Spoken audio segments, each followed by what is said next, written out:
Amendments meeting to order. This is the Sunshine Ordinance Task Force meeting of the Compliance and Amendments Committee for August 19th, 2014. The time is 4:04 p.m. Item number 1, call the roll.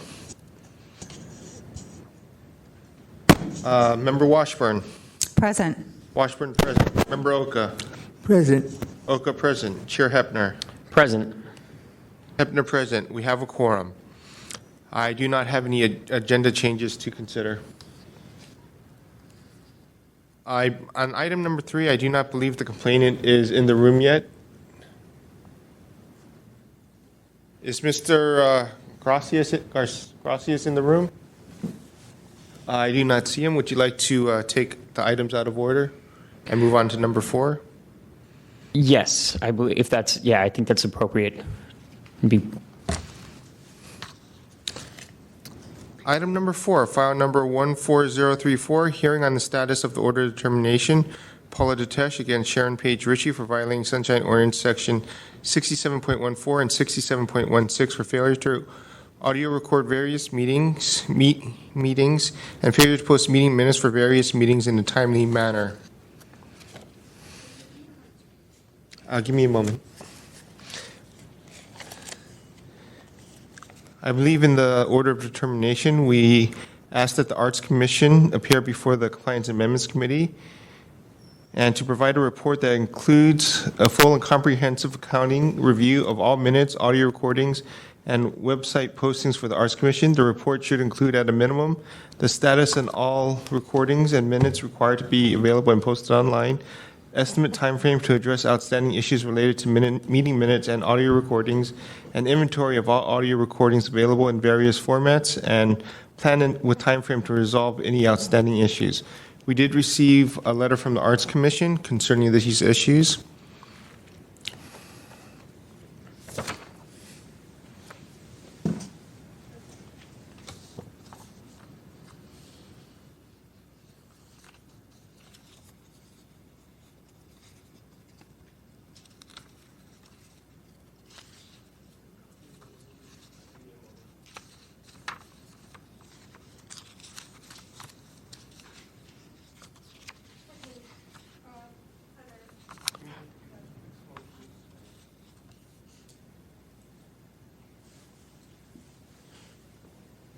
Would you like to hear from any of the parties? Yes, I would. And if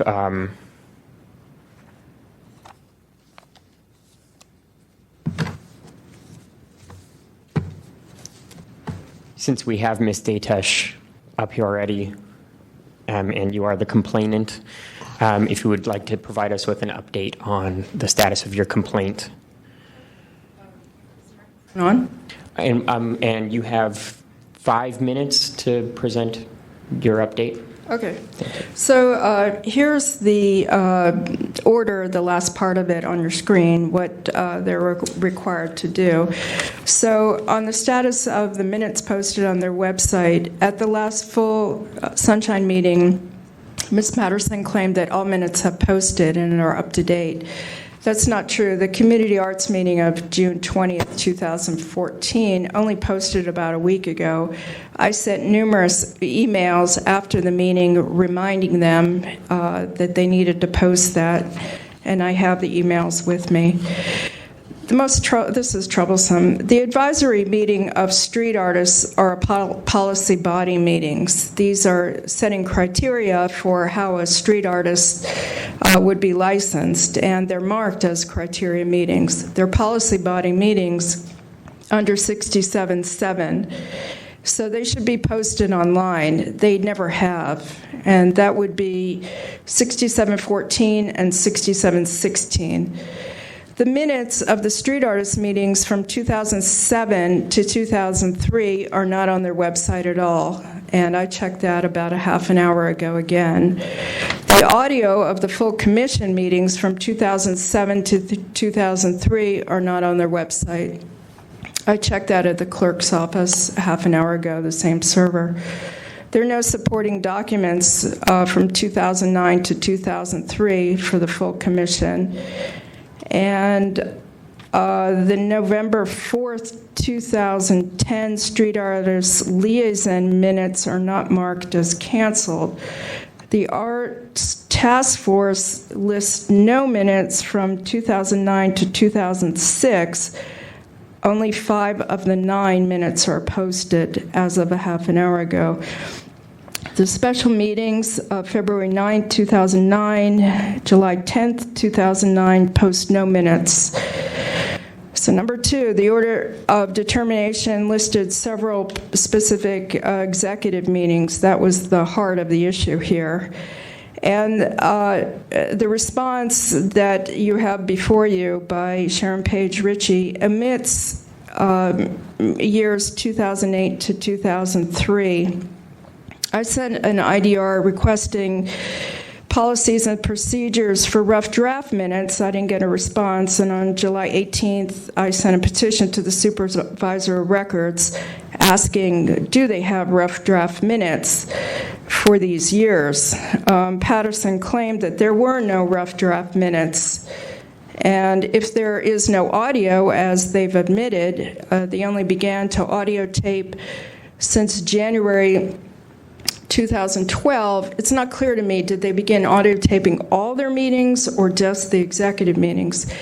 And if they have no rough draft minutes before 2012, then where is the record of what took place during many, many years of meetings? And that's the issue of why we're here today.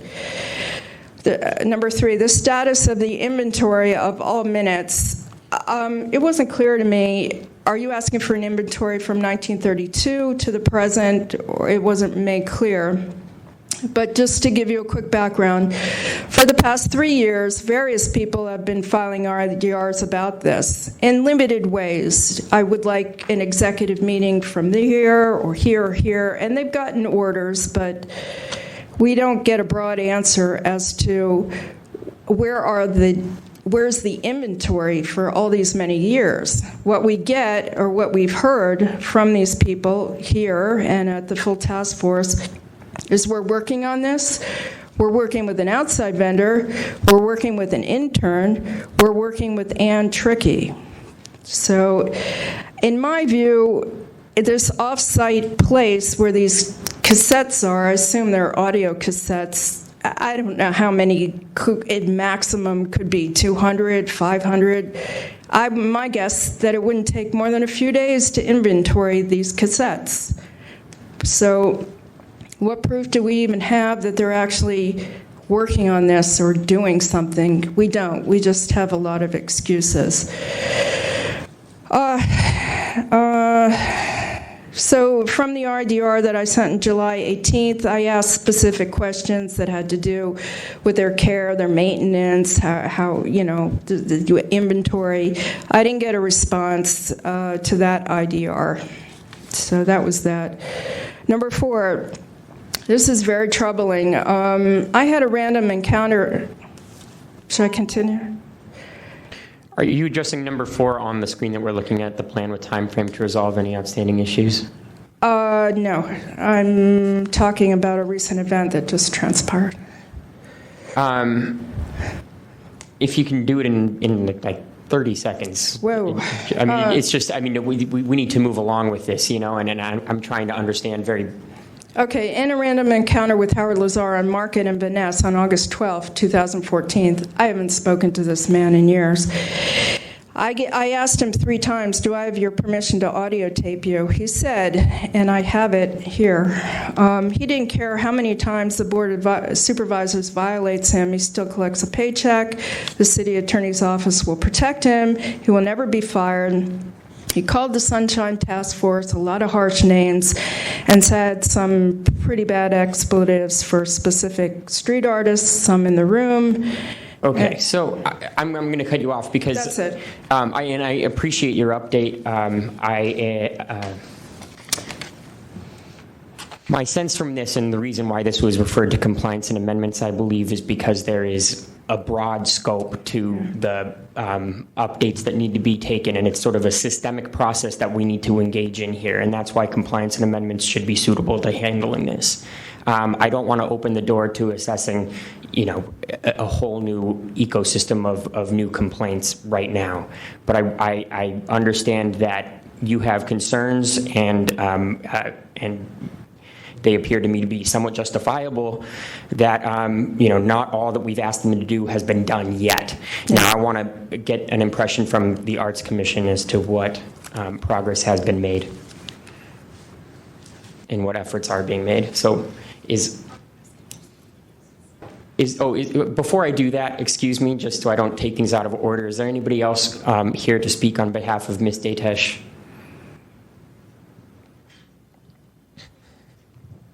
Okay, seeing nobody at this moment. Somebody from the Arts Commission.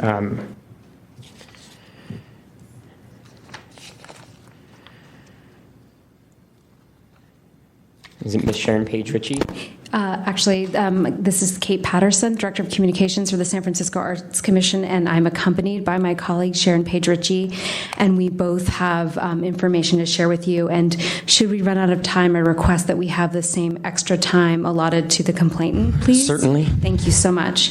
Okay, so I thought it would be really helpful to sort of take a couple steps back and sort of set the premise for this continued discussion. This is, I think, the third time we've appeared before members of the Sunshine Task Force related to the way we post meeting minutes and whatnot. So I first wanted to start out by clarifying something, which is regarding the minutes. In section 67.16 of the Sunshine Ordinance, it says that the clerk or secretary of each board and commission enumerated in the charter shall record the minutes for each regular and special meeting of the board or commission.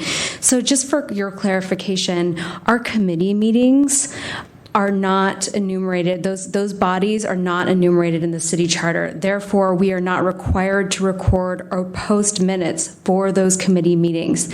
However, in 2012, the Sunshine Task Force asked us to post the minutes and record those meetings, and we have since complied. So essentially, we've gone beyond the duties required by the Sunshine Ordinance by posting committee meeting minutes since 2012.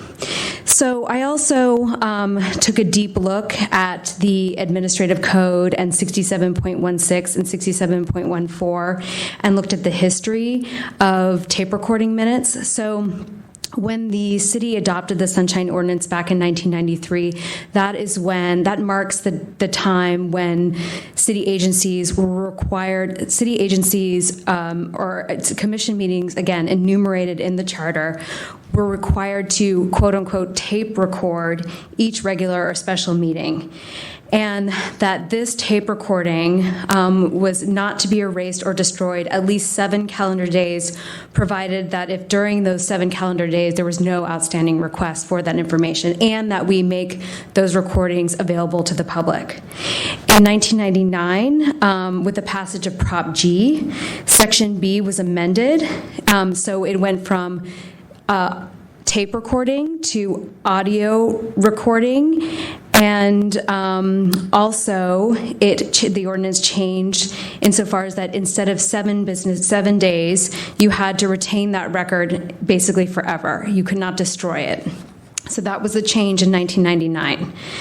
And then on May 13th, 2008, Section C was added to 67.14, and that's when you start seeing the digitization of either audio or video recordings, and the requirement that those audio or video recordings be made available to the public at a centralized location on the city's website, and that they be available online for a period of up to 2 years. So the takeaways from this are that, 1, we were not required to record our meetings prior to 1993. 2, prior to late 1999, early 2000, we were not required to keep our records for more than 7 days. And digitization of audio recordings and making them available on the website only started in 2008. And there is nothing that states that we are required to transfer audio recordings prior to 2008 to digital files and post them on the website. And then again, our committee meetings are not enumerated in the city charter. nor do those meetings happen at City Hall. So that we're exempt from requirements having to do with posting minutes, and we're also exempt from having to post audio recordings of those committee meetings. And again, a lot of these things we do just to be transparent. And with that, I want to turn it over to my colleague to go over some of the things that we have done to meet the requests made in the order of determination. Thank you.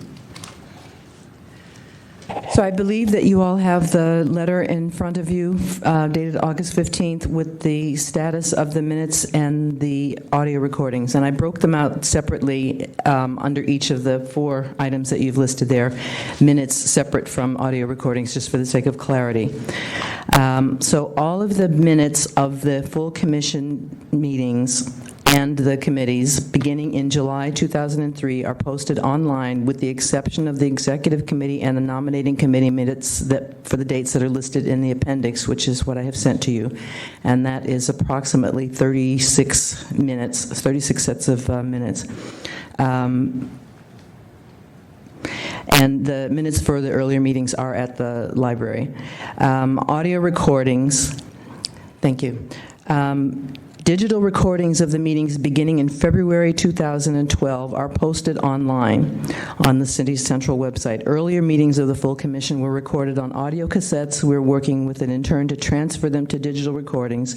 We have already, we have audio cassette recordings of the full commission meetings from 2006 through 2012 in our offices, and audio cassette recordings of the full commission meetings from 2000 through 2005 at the offsite storage space.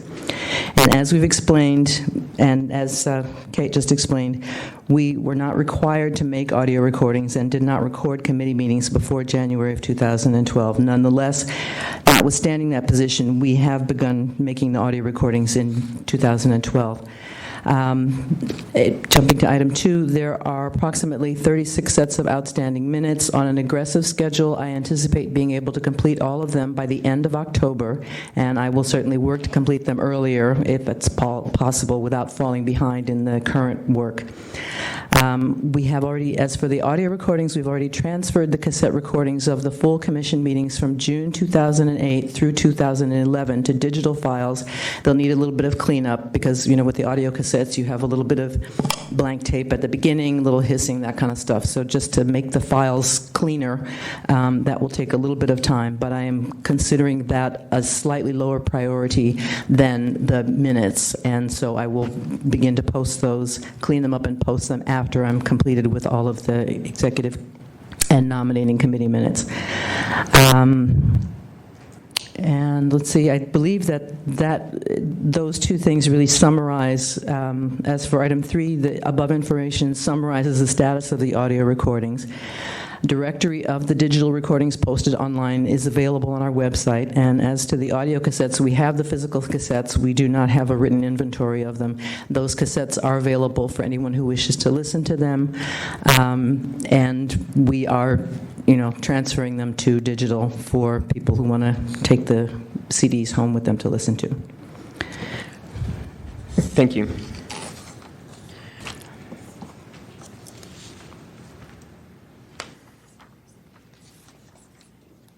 Is there anyone else present to give comment on behalf of the Arts Commission?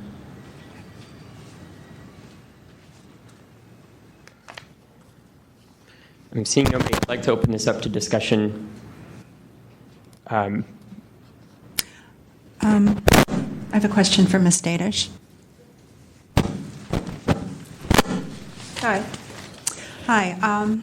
Did you receive a copy of the letter dated August 15th from the Arts Commission? I only got it, I think it was about 2 days ago. I kept calling, Victor was on vacation, so I was speaking with his supervisor who didn't have access to his email, and I passed by a couple times.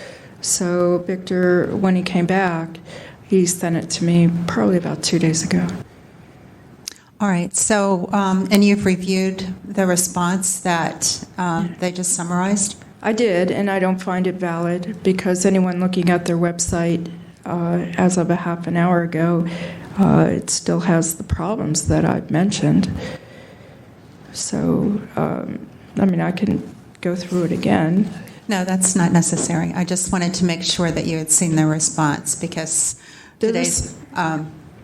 I have trouble with their responses, to be honest with you, because here in the order, you're clearly asking for an inventory of audio cassettes or digital files. How many do they have? We just basically have to trust them that this amount of stuff is in their office or in an off-site warehouse. It's easy to note, this is this one, this is this one, so there's an inventory available, which is what you asked for in the order, and they haven't produced that. They're saying now that maybe by 2015 we'll come up with something. And they clearly say, we don't have a written inventory. So my dilemma is always the same. In item number 2, they say there are approximately 30 sets of outstanding minutes. Well, are there 36? Are there 37? We don't know because they didn't do an inventory. We hope to have them complete by October. Well, this is the third time I'm in front of compliance and once in front of education and training, and they come up with this vague nonsense every single time. And I feel that it should be made a priority for the taxpayers, for the residents of San Francisco, and for people everywhere to have a cultural record of what transpired during these meetings. These people are approving grants, commissions, large projects at the airport, everything right down to the little seal you see on the top of a lot of the paperwork here. These things are coming through the executive meeting to be approved, and if they are not posted online, how do people know what took place? And you have gaps of years that are basically unaccounted for, and they're trying to wiggle out of it by saying we're doing it as a courtesy to the people of the city and county by posting what we feel like. And Okay. I'm sorry. I'd like to ask Okay. the Arts Commission, Ms. Paige Ritchie in particular. So your letter from August 15th was very informative to me as I was reviewing it, but when I compare what you've given us with what the full task force asked you to do, I guess the one thing where there's still some information missing is that inventory, number 3, that inventory of the audio recordings. And I appreciate these are off-site. There are many of them. They're quite dated, but could you explain to me what's each of those problem is meetings? here? Each of those meetings was recorded on audio cassette. They're starting from 2000. And there are cassettes. It depends on how long the meeting was, and it depends on whether we used a 60-minute cassette or a 90-minute cassette, how many cassettes there are for each meeting. But there are cassettes for each of the meetings from that were held, not the ones that we didn't hold, but from 2000 to 2011 for the full commission meetings. So, and there are no audio recordings for the committee meetings prior to 2012, which we, according to the advice of the city attorney, we're not required to record. Right, I understand. So, I'm sorry, can I add to that? Sure. So in terms of documentation, what we have in the office are the cassette recordings from 2006 to 2011 and 2011. What's at offsite storage is from 2000 to 2005. And in terms of documentation, we have an internal document that says, because you're required to, when you send stuff to offsite storage, do a little inventory of what goes to offsite storage that says basically audio cassettes full commission meeting from 2000 to 2005. So that is an inventory. That's what we have in terms of documentation. It's one line. And then, beyond that, whatever else we have that is not in the chunk of tapes that is from 2006 to 2011, which we are in the process of digitizing, is online. Okay. If I may just ask a couple questions regarding the timeline.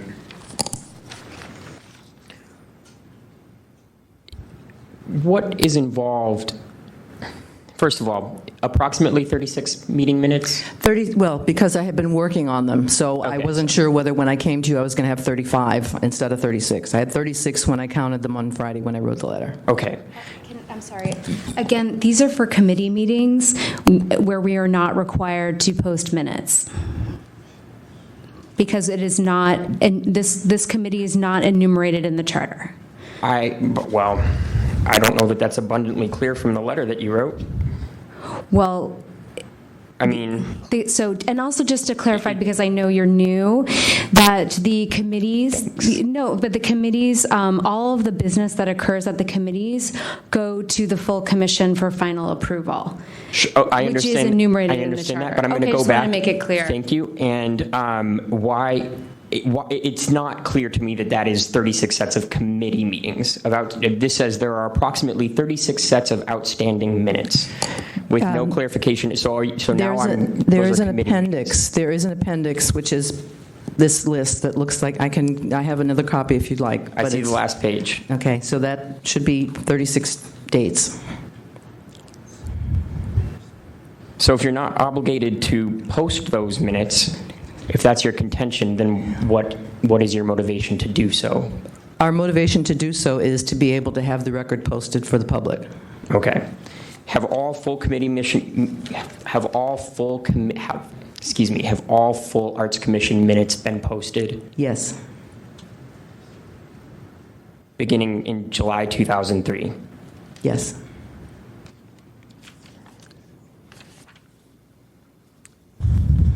And with respect to the audio recordings then, what is the process of converting cassette recordings to digital files, and can you explain to me why that will take until the end of the year?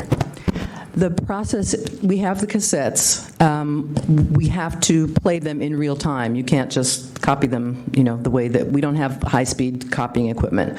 We have a cassette player. You take the cassette player, you plug the speaker into the input for the digital recorder, and you press play. When you come to the end of the tape, you take it out, you flip it over, you do the same thing. So you end up with these little 30 or 45-minute chunks of tape. And we have an intern doing that while she's in the middle of doing other things as well.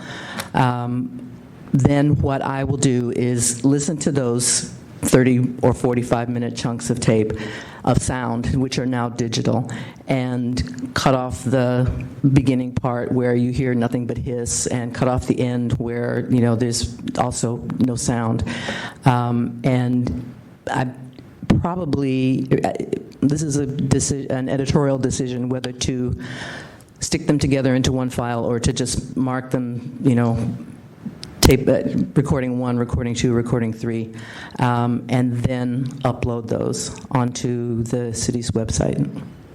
So and I anticipate that it will take a while because we don't have the intern every day, and because it does take as long as the meeting took to play the tape and to make the recording, and then there is that cleanup process, so we don't put junky files up on the website for people to wade through. There may be, and I don't know about this, and will probably not spend too much time on it, but there may be some tape noise and some hiss and that kind of thing. So I may try to clean up just the audio quality of it a little bit. We have a free audio editor that we're using, and so I may be able to do a little bit of that, but I will not spend a lot of time, trying to make them sound beautiful. I think that's probably a good prioritization.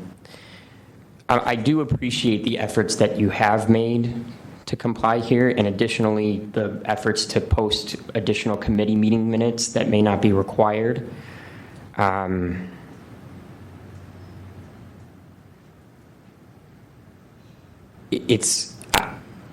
I see no option but to sort of monitor this compliance going forward. Obviously the task is not complete. I will be happy to send you, written updates periodically if you would like that. That would be one way of handling it.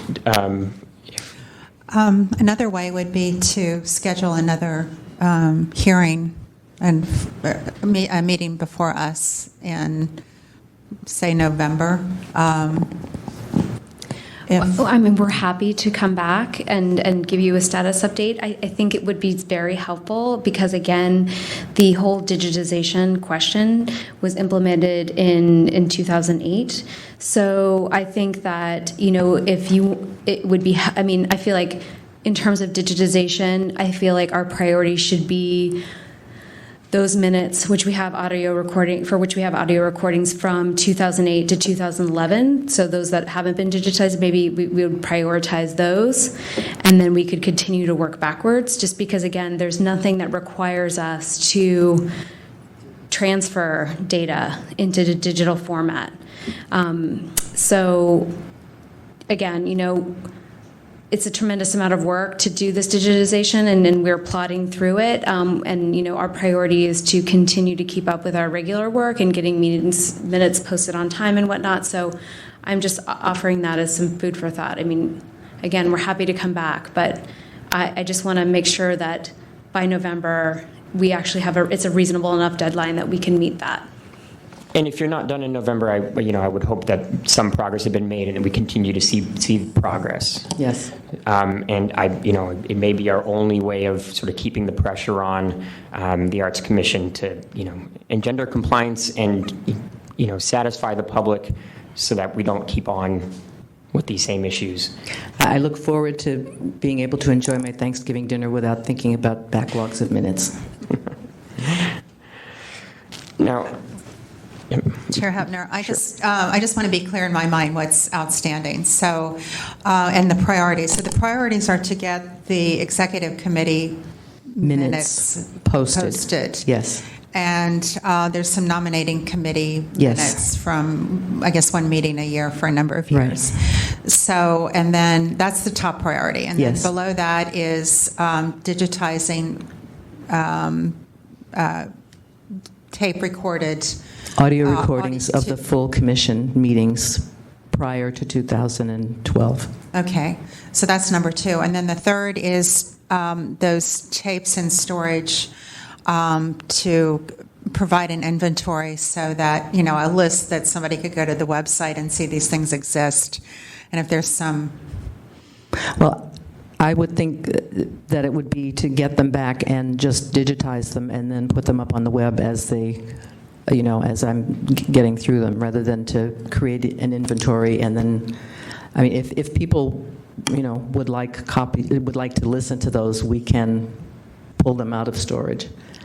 Yeah, I was just going to add that, we are fully aware that we have to make those records available. So if someone wanted to listen to them in advance of this digitization process, we can request that box from 2000, with the audio recordings from 2000 to 2005, be sent to our office, and we have equipment so that individual could listen to them at our office. I think that, to Sharon's point, I think we're not required to create a new document or a new inventory, but the inventory would be as we digitize those folder files, then we would put them up on the web, and that would serve as the inventory. But we do have a record saying that we have these audio recordings, and we are happy to make those available. Okay, I guess I don't mean to be nitpicking here. I was just thinking, having some list of what's actually there, nothing more than that. Yeah. Until you are done digitizing them. At least somebody could say, oh, okay, there were 8 meetings back in 2003. Sure. Roundabout, then something happened that I'd like to check on. That kind of information, just a simple list. Yeah. That's what I mean by an inventory. No, I understand. But again, that doesn't already exist. And again, those audio recordings are currently at offsite storage. So as we prepare to get through the log, like I said, the priority would be 2011 to 2008. And then, what we have in the office is from 2008 to 2006. So when we retrieve that information and start the digitization process of the prior years, we could then, make a list at that point. But right now, there is no inventory of those boxes. What we do know is that it says, what the record we have says, audio recordings, full commission meeting, 2000, 2005. Yeah, if I may, and just again, I'll try and pick up on Member Washburn's inclination to not be nitpicky, but I understand that you may not have an obligation under the Sunshine Ordinance to produce that inventory, but it is in the order of determination that we requested that you produce today. So that was what we wanted to see from you today, and I believe that's what Ms. Datesh wanted to see today. So that's a sticking point. And it's pretty clear in the order of determination, number 3, inventory of all audio recordings available in various formats. And I hear you saying now that as the process goes, that inventory will become clearer. But I think it would have helped today to have an inventory assembled. And I don't know I think that requires a lot less work than actually digitizing. Well, that would require us to retrieve the box and again, creating an inventory document that doesn't exist. So, in response to the order of determination, as of now, we have no records responsive to that particular request beyond the inventory we have in the office, which says, in this box, there are these audio recordings from this date and time, without going into like how many meetings and whatnot. So again, I think that, I think that our priority is to get the bigger work done. And then I feel like, creating an inventory for things that we're going to get to for sure in the 2015 per Ms. Paige Ritchie's letter. I'm just, again, it's requiring us to do more work when we're not actually required to create a new document. Yes. And the reason that you're required to do more work is because your failure to do this work already. I mean, you understand that a violation was found against you, hence you have to do more work. So I'm just going to leave it at that. It's not a question. I'm not asking for your response. Right. It's going to be a requirement. I'm not seeing us finding compliance today. I think that you have made steps in the right direction, and that's appreciated. We appreciate that. But it's going to be at the next compliance and amendments meeting that you attend. If we decide to bring you back to a compliance and amendments meeting, I suspect that the same things will be desired, including an inventory of all recordings. Right. I just want to just for clarification though, because it's not like we're not making these available, but we are happy to request the audio recordings and make them available. So in terms of the ordinance, I'm not sure how the inventory fits into the ordinance in terms of what we're required to provide. I understand that, and I don't want to debate this with you, which is why I wasn't seeking your response. I'm just informing you that an inventory would have been appreciated today by the complainant. It would have made this process a little bit smoother. I don't need a response. That's just the way I feel. Could I make one proposal? We could put a statement onto the website that says cassette recordings of earlier meetings through such and such a date, through 2000, are available on request. I mean, would that address the concern that you have? In part, though, these audio recordings, if I understand, haven't been retrieved from storage. So if I request to hear an audio recording from 2002, It will take a couple of days for it to get back from offsite storage. And right, which brings me back to the sort of confounding question: why haven't they been retrieved and sort of cataloged if that only takes 2 days. But I don't need a response. Okay, but I do have a response for you. Okay. Which is that we're not required to, because they're available, but we're not required to make them into digital versions. That's why they're at offsite storage. And again, I understand you don't think they're required under the ordinance, and that's one thing, but we did issue this order of determination to help this process move along. And so whether you believe you're legally required to do so, it does not behoove you in this process to say, I don't have to do that, that's why I didn't. We ask you to do it to facilitate this process. And if that's how I feel at this point. Okay, I feel that way as well, but I wanted to ask one question about the future, and then we'll give them a chance to rebut. Sure. Okay, you'll have another opportunity to address this. I have a question regarding your policy for posting draft minutes. So, how long after a meeting before you post draft minutes available for review and/or posted online? 10 business days, 14 days after the meeting. Okay, well, that's required by the ordinance. Right. So that particular standard, we're just asking you to be diligent in meeting that going Yes. forward, so there won't be further problems. That is my first priority, even before finishing up these executive committee minutes. Okay, great.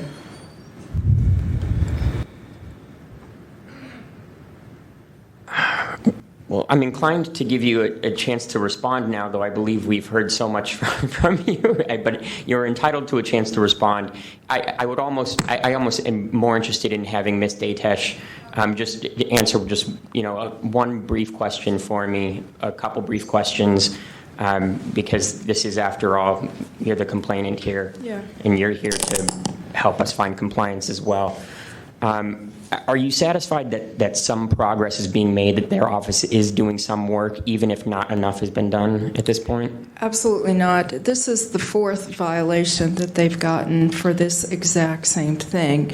2 by me, 1 by William Clark, 1 by the library users. I haven't researched back many years, but this issue of the tapes that are in their office, but they can't write down how many they are or what they're about is mind-boggling to me. It might take a total of 1 hour at most. And this box that's off-site, which they've been claiming that they're going to inventory it for 4 months, is mind-blowing in my opinion. And I understand that. And I don't believe that we're going to find that compliance has been made today, that this is going to be an ongoing process, and I just appreciate that you're, My view on this is that it's a very tedious and time-consuming process. Also on Victor Young's part, he spent a lot of time going through their website the way I do, and they have shown absolutely no willingness to even take notice that things are wrong. Even after the last order issued, I had to get on them again through 6 emails to get the last community arts meeting up. Right. It took them 2 months to put that stuff up. I disagree that they see that nothing's wrong. Look, I can agree with you that not enough progress has been made and that compliance has not been met, but I think that they are making efforts, and we're going to bring them back in order to make sure that compliance does occur at some point. And I understand that may not satisfy you at this juncture, but that's the way I see this ending today. Well, at the full task force, if I may, Thomas Piccirillo chimed in, and he said this should be seen as a willful violation because this would be the 4th violation for the same thing, the same vague nonsense with one coming and the other chiming in. If they have cassettes in their office, it would have been common sense just to bring the box over here today to say, look, we actually do have cassettes. Instead, it was just too much effort for them, too much effort to make an inventory. They don't pick up the phone. it's exhausting for me to monitor that website, and I would request that there be an outside monitoring agency to make sure that the meetings are up on time, that the minutes are posted in a timely fashion. We went through a very lengthy education and outreach hearing where the documents submitted by them had absolutely nothing to do with policies and procedures for posting minutes. And they just stood up and lied the way they did at the last full task force meeting. There is absolutely no indication on my part or anybody listening to this to show a good faith effort on their part. None. Okay. Well, Right. thank you, Ms. Daytesh. Okay. So, And your comments have been noted. okay. So do you want all this paper trail of me trying to, prod them along?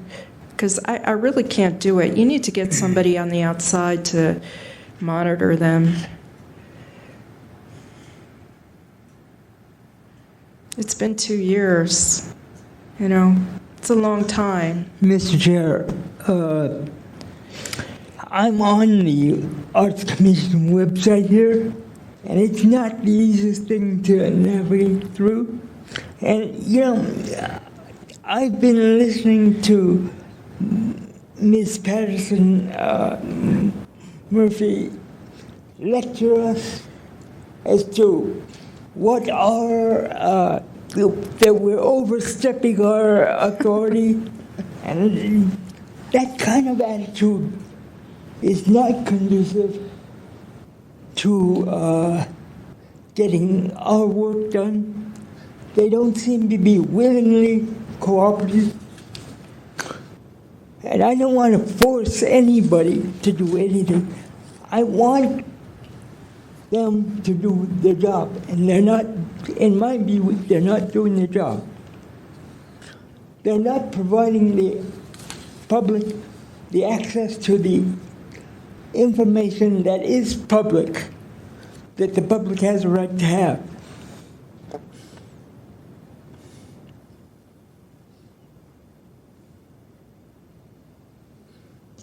Yes, Member Washburn.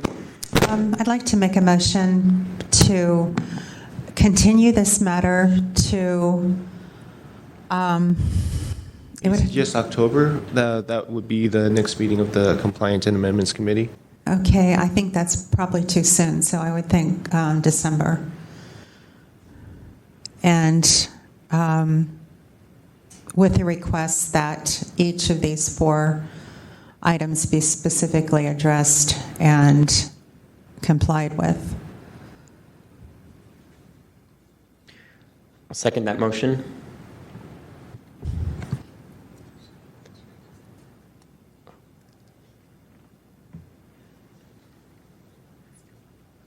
And if we could receive public comment on that motion at this time. Good afternoon, committee. William Clark. On the motion, I support the motion, but I would like to point out to you that I disagree with the Arts Commission that they're not required by the Sunshine Ordinance to keep committee meetings. In a prior complaint I had against the Arts Commission, the Sunshine Ordinance decided that that the Street Arts Program Committee was required by the Sunshine Ordinance, and that all standing committees are of all the boards and commissions that are enumerated in the charter are also required to post their minutes and everything. I want to point you to section 67.3, 4 and 5, that and D 4 and 5, that a policy body shall be any advisory board, commission, committee, or body created by the initiative of a policy body. And 5 is any standing committee of a policy body, irrespective of its composition. So every standing committee of the Arts Commission is also a policy body. And then also in section 67.16 under the minutes, which was quoted earlier, the clerk or secretary of each board and commission enumerated in this charter shall record the minutes for each regular and special meeting of the board or commission. Every committee meeting is a regular meeting of every board and commission. That sentence does not just refer to the full commission or the full board meetings, but relates to every policy body of each one of those boards and commissions. And that was decided in my case by the task force in the past, and it was a long-going controversy, if I remember, with the Sunshine Task Force, whether or not those committees were required to post their minutes, because they are policy bodies of those boards and commissions. And the Arts Commission is enumerated in the charter, and the task force decided that therefore at those regular meetings of those committees, because each one of those committees has a specific date and time of every month or every other month where those committees meet, and they're composed of members of the Arts Commission, and the task force decided that. So I'm asking you to reconsider requiring them to bring you and post minutes of those meetings, and that it's not just a courtesy to the public, but that we're entitled to have those minutes posted.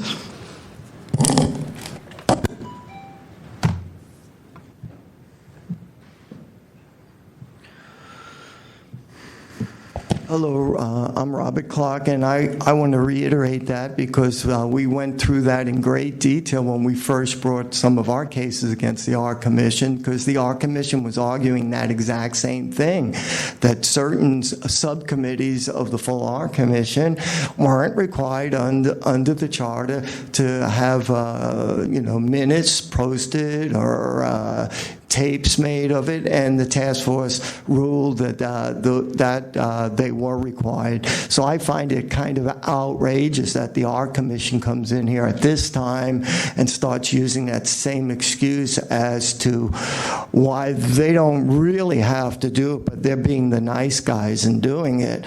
I also find it amazing, and I literally mean amazing, that the Art Commission can decide that they're going to buy $900 chairs for the Art Commission, but they don't have the money to be able to buy a decent decent recorder that can have speed recording on it, so that they can record these cassettes quickly instead of having to sit in real time and record them. I think it's outrageous for the Art Commission to stand up here and use that as an excuse. I mean, this is what we've been going on with for years. I've been being told by Mr. Lazar and the Art Commission, oh, this takes real long, and we have this horrible tape recording. Yet they're going to go running around wanting to buy $900 chairs for them to sit in. I suggest that the Art Commission be told to buy maybe $600 chairs in the future and use some of that money to buy a good quality recorder that records on speed record.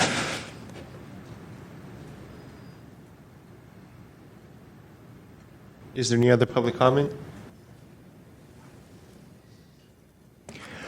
Good afternoon. I'm Peter Warfield, Executive Director of Library Users Association. The hostility of the Arts Commission to open government and to anybody who wants to find out anything is exceptional, and I could use a lot of other stronger words. Your order of determination said the report should include at a minimum status on all recordings and minutes required to be available and posted online, and an inventory, number 3, of all audio recordings available in various formats.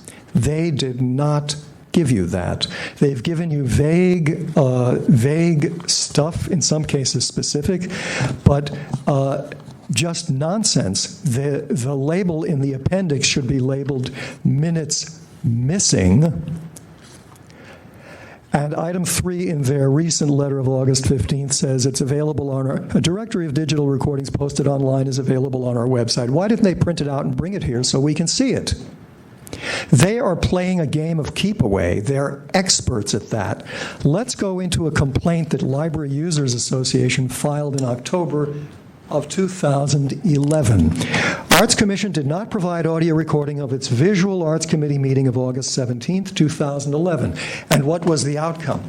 Let me just say that when I went to the Arts Commission initially to find out what happened with the Bernal Heights scam, the destruction of that mural, they turned out they had already had the meeting, which we were told at the Library Commission was going to happen in September. Well, they had it in July, so I asked for the recording. Oh, we don't record that. I asked for the draft minutes. Oh, we can't give you that now. You'll just have to wait until 3 days before the meeting, the Friday before the meeting. What was the outcome of our complaint? Here it is. File number 11084. Vice Chair Wolf, seconded by Member Nee, motion to find the Arts Commission in violation of Section 67.14C for failing to record meetings of the Visual Arts Committee, which is a policy body under Section 67.3D 4 and 5, and to send a letter and so on and so forth. They were found in violation. And to underscore that, what does the Sunshine Ordinance say? 67.3D says policy body shall mean Board of Supervisors, any other board or commission enumerated in the charter, for any advisory board, commission, committee, or body created by the initiative of a policy body, and fifth, any standing committee of a policy body, irrespective of its composition. The jive you've been getting is extraordinary. You shouldn't go for it. You should send this to the full task force for a violation that's willful. You should ask for specific dates when they will do specific things. And yes, they could have brought a box and shown it to you, or taken one at a time out and said this date, this date, Thank this you. date, this date. And I can also tell you that they told me they were missing at least one tape of 2011 Thank you, Mr. full Warfield. commission meeting recordings. And I would like to see, therefore, the specific inventory for each date. Thank you, Mr. Warfield.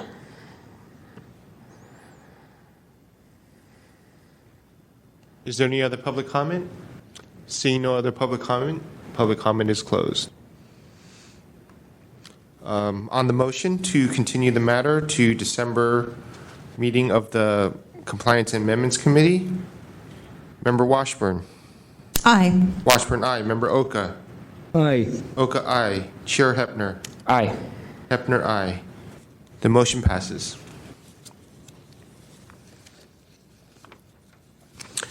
At this time, I'd like to move to public comment, which is item number 7. Public comment. Members of the public may address the Compliance and Amendments Committee on matters that are within the committee's jurisdiction but not on today's agenda. Ready?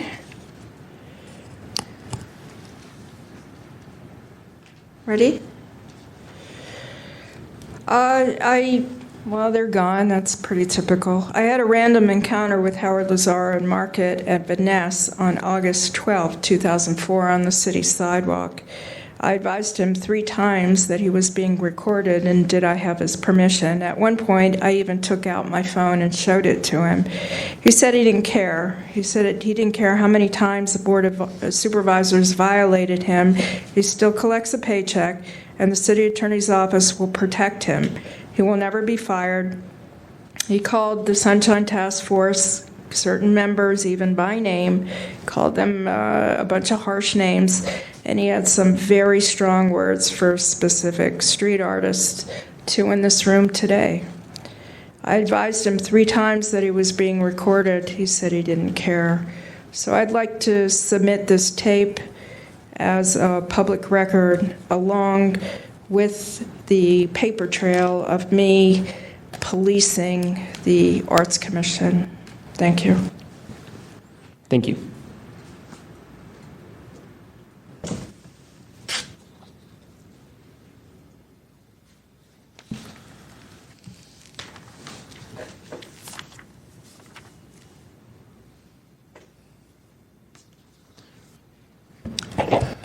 Peter Warfield, Executive Director of Library Users Association. The nearly 3 years ago, December 14th, 2011, special meeting of the Sunshine Ordinance Task Force not only found a violation of the by the Arts Commission, as I described, on a unanimous 9-0 vote, but it went and did something else. I've underlined it. Member Wolf made a motion, seconded by Member Nee, a violation of 6714C, and so on and so forth, failing to record meetings of the Visual Arts Committee, which is a policy body under Section 67, and this is the part I want you to pay particular attention to, and to send a letter to the city attorney's office regarding the enforcement of Section 67.14C, the one that requires recordings. So I have a question for the only person who was here at that time and who actually voted with the 9-0 vote in our favor, Member Washburn. I'm wondering if you recall whether any such letter was sent to the city attorney. I'm not sure in my own memory.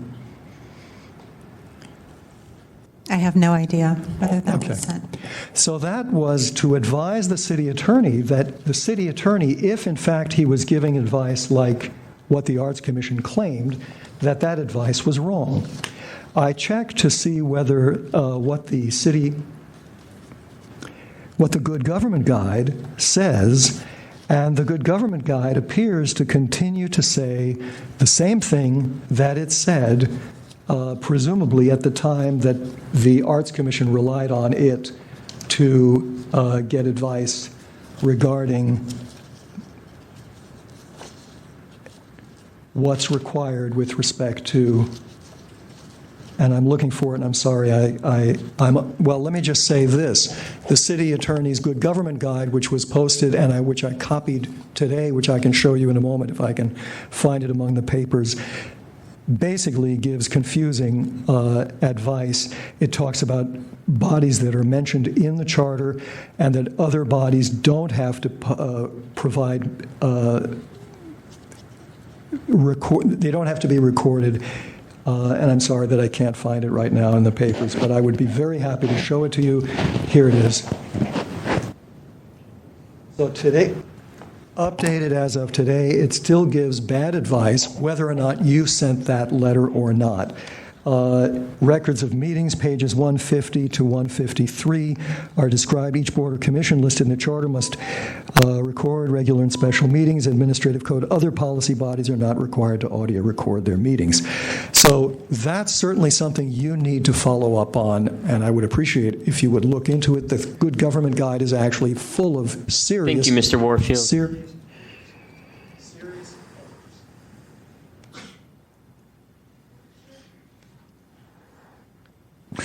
Good afternoon. Richard Nee, former task force member. I just want to caution you that Mr. Lazar and any other employee of the city has a right to their opinions about us. They have a right to voice those opinions.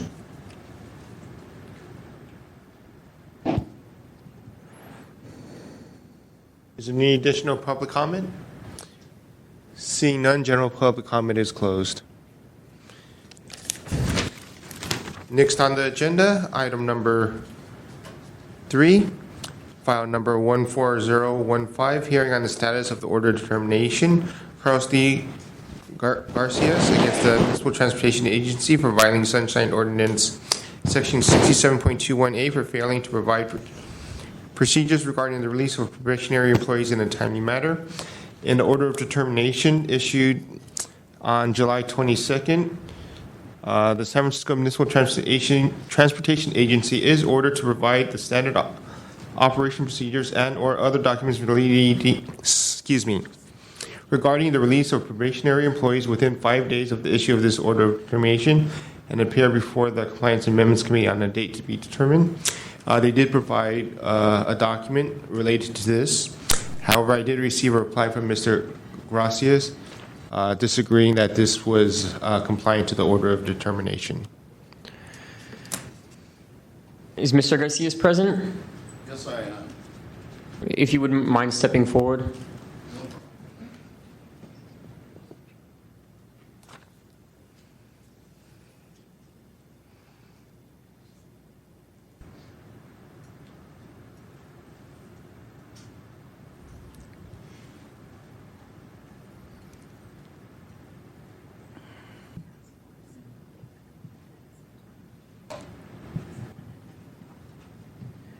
Mr. Garcia, if you would explain to us what you found non-compliant with the documents that you received. You have 5 minutes. If you can finish in less, that would be appreciated, but you have the full 5 minutes. Okay, I'll do my best. Reading from an email sent by Sherilyn Nerona. I hope this email finds you as per the request. Department of Human Resources Policy and Procedures, released from probationary period.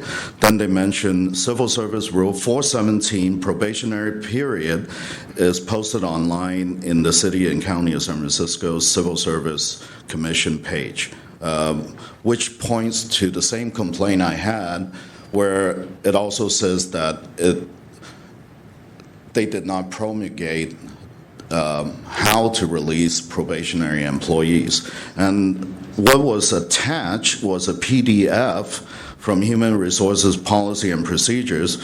Unfortunately, SFMTA is a separate HR. That document is from the City and County of San Francisco's main HR for the entire city. So they also mentioned that, I think I read somewhere in her reply that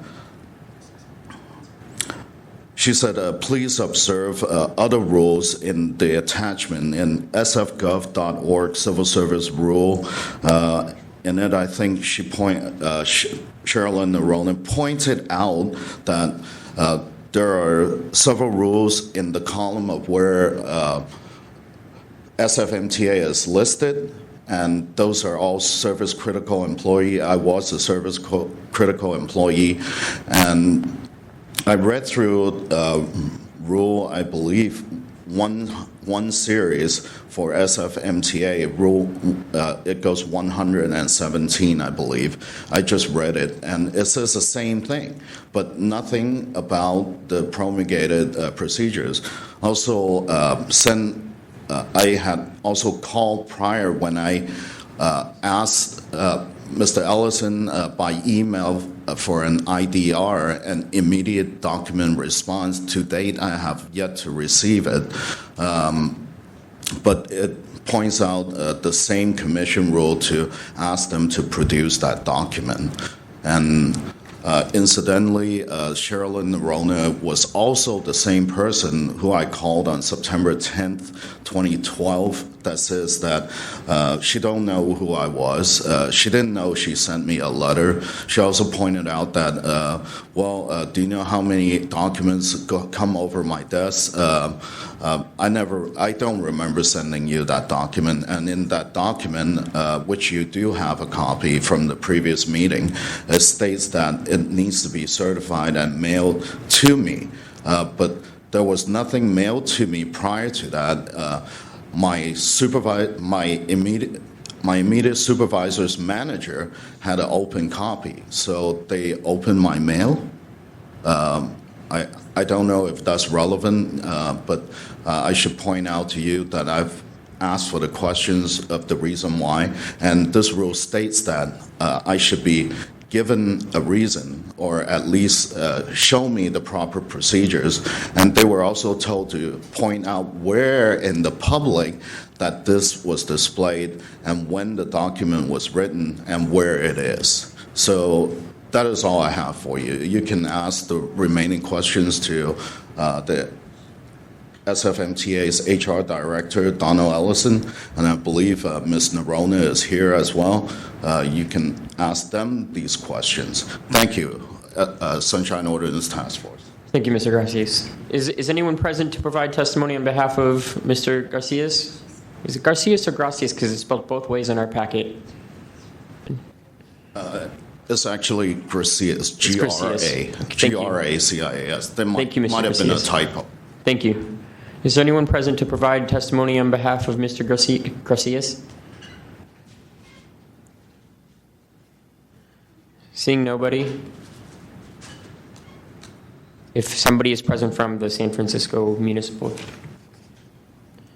Transportation Authority. Good evening. I'm Don Ellison, Director of HR for San Francisco Municipal Transportation Agency. On July 2nd, the Commission made a determination of order for failing to produce a document at that time that I testified may or may not exist. And upon research, determined that document, procedural document for MTA does not exist. We do not have a procedural document at MTA procedurally for releasing probationary employees. And so he's requesting a document that we don't have it to be responsive to his request. And he talks about the one from the Department of Human Resources. Since I expanded the search based on me saying that this document may or may not exist, I checked with staff. When pressed, if you were to look for a document with procedurals, where would you get it? And that would have been from the Department of Human Resources, which is a document that's standard for the city, which we provided to Mr. Gracias, based on just trying to close out his desire for the information. We are a city department, and we use the same procedures as the Department of Human Resources. Okay.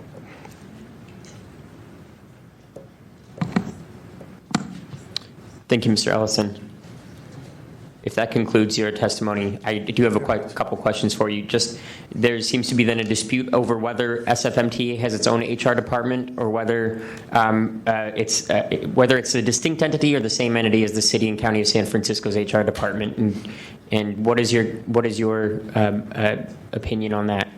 Oh, okay. We are a separate. We have our own separate. MTA has its own HR department, but it was at question here was, do we have a document, a procedural document on probationary release? And the answer to that was no. And does the MTA have its own version of this human resources policy and procedure form that we've been provided with? No.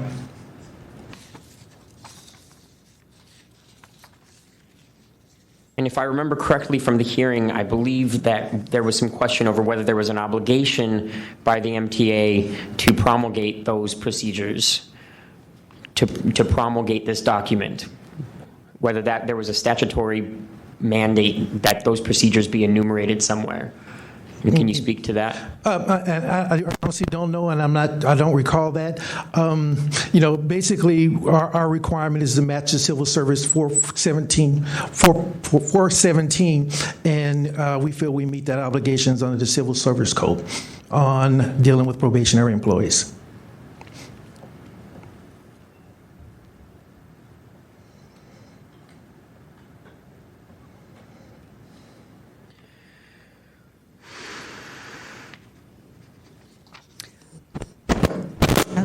Mr. Ellison, I have some questions.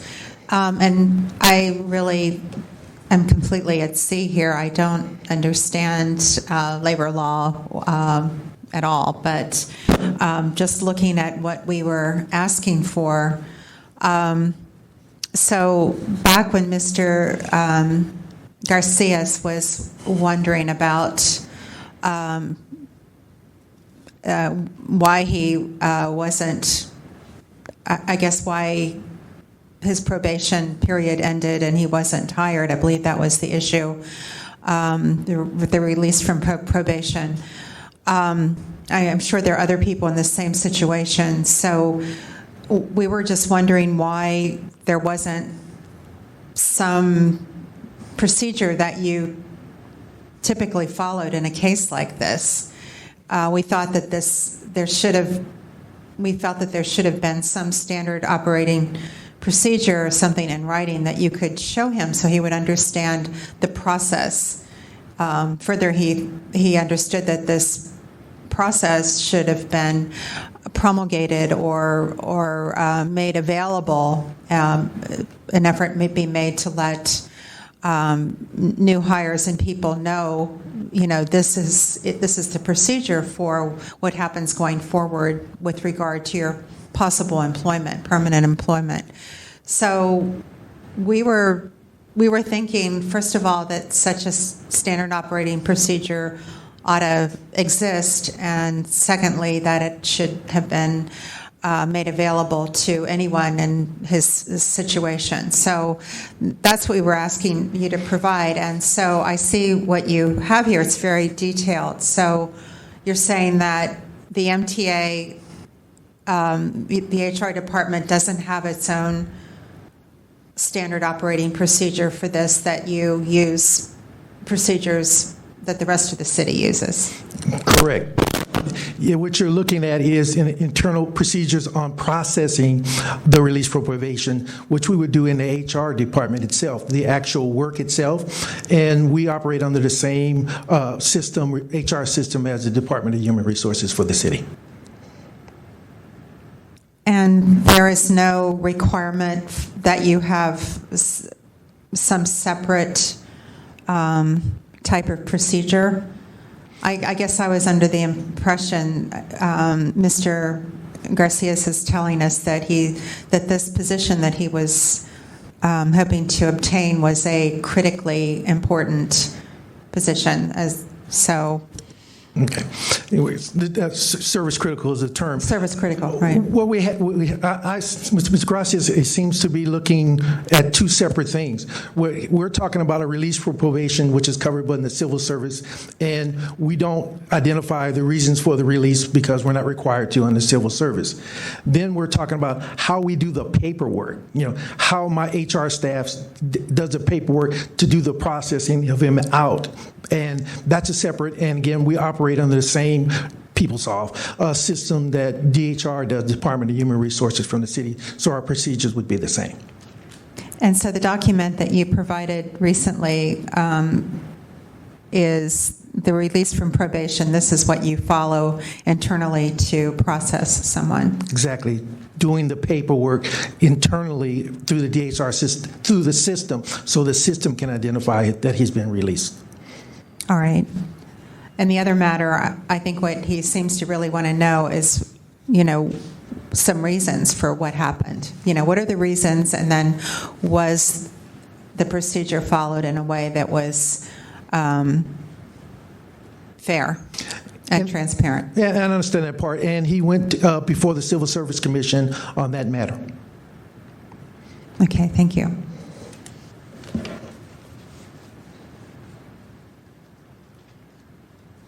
Is there anyone present on behalf of to speak on behalf of Mr. Ellison or the SFMTA? Seeing no one, I'd like to invite Mr. Gracias to provide a rebuttal.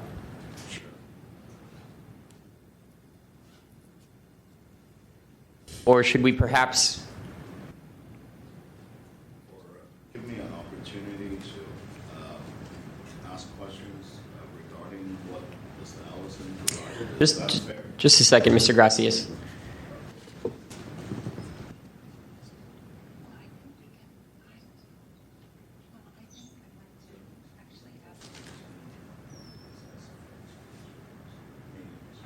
Excuse me, I have a question for Mr. Garcias, just to be clear in my mind.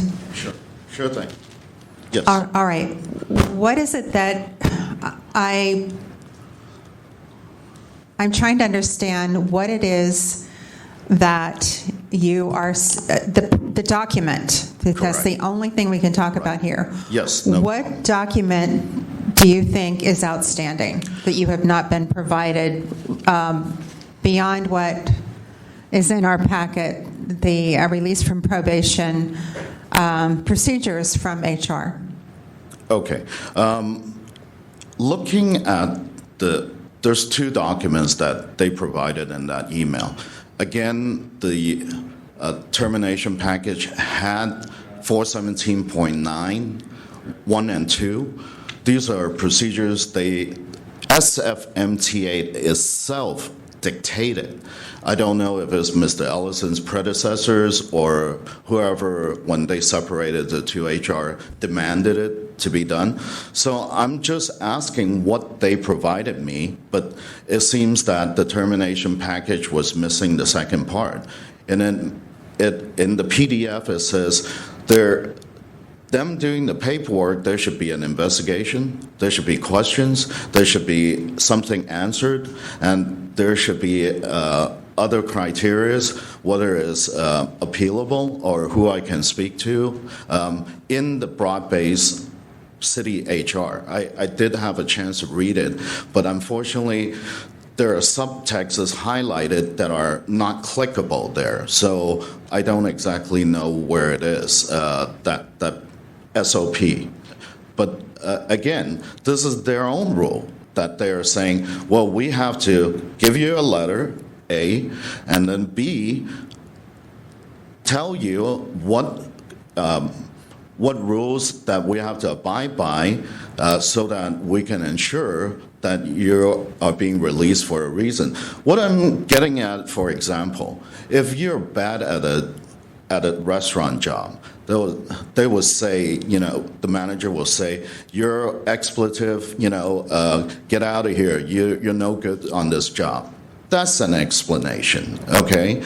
But telling me that, well, something just didn't work out, that doesn't mean anything. That tells that my supervisor didn't know that, the manager didn't know that, so the only person higher than that must be the deputy director, Mike Ellis. So did he fire me? Okay, so that is part of the document that they say it had to originate from management somewhere.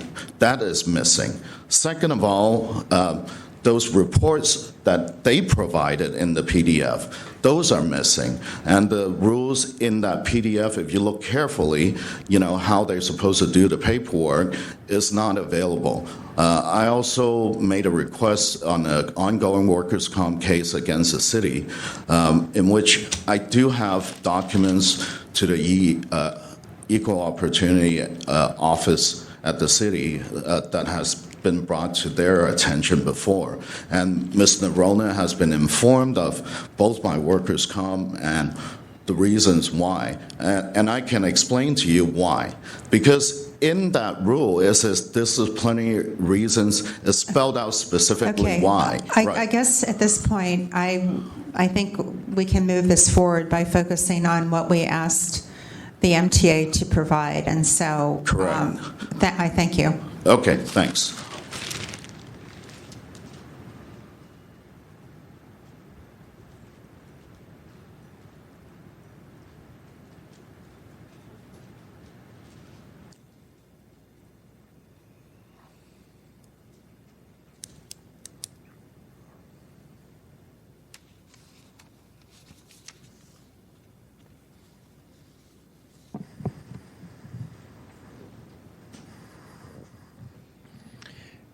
Is Mr. Ellison present? I have a question for Mr. Ellison. This comes from reviewing the Human Resources Policy and Procedure form that was attached to the email. Item number 2 under procedure says Department HR reviews employees' probationary status to verify that probationary period has not expired. 2A reads Department HR prepares notice and report of probationary status indicating any extensions of probation, et cetera, et cetera. And the notice and report of probationary status is a form that is prepared by Department HR in connection with release from probation. We don't have that form, I don't believe. I haven't seen that form, and it appears to be a link in a PDF that we are provided, a link to the DHR form that I do not have. And I'm wondering if that exists, and was it provided to Mr. Gracias? Well, again,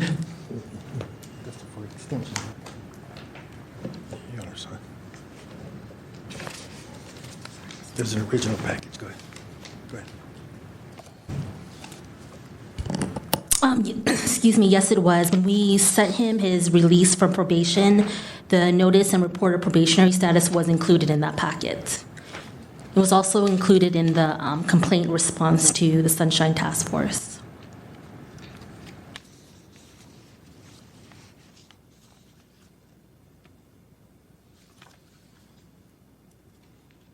Is that on page 49 of our packet? I don't have your packet in front of me. It's included with the packet on the response from the letter dated February 14, 2014. Yes, I believe I see it. And then it's the last 4 pages.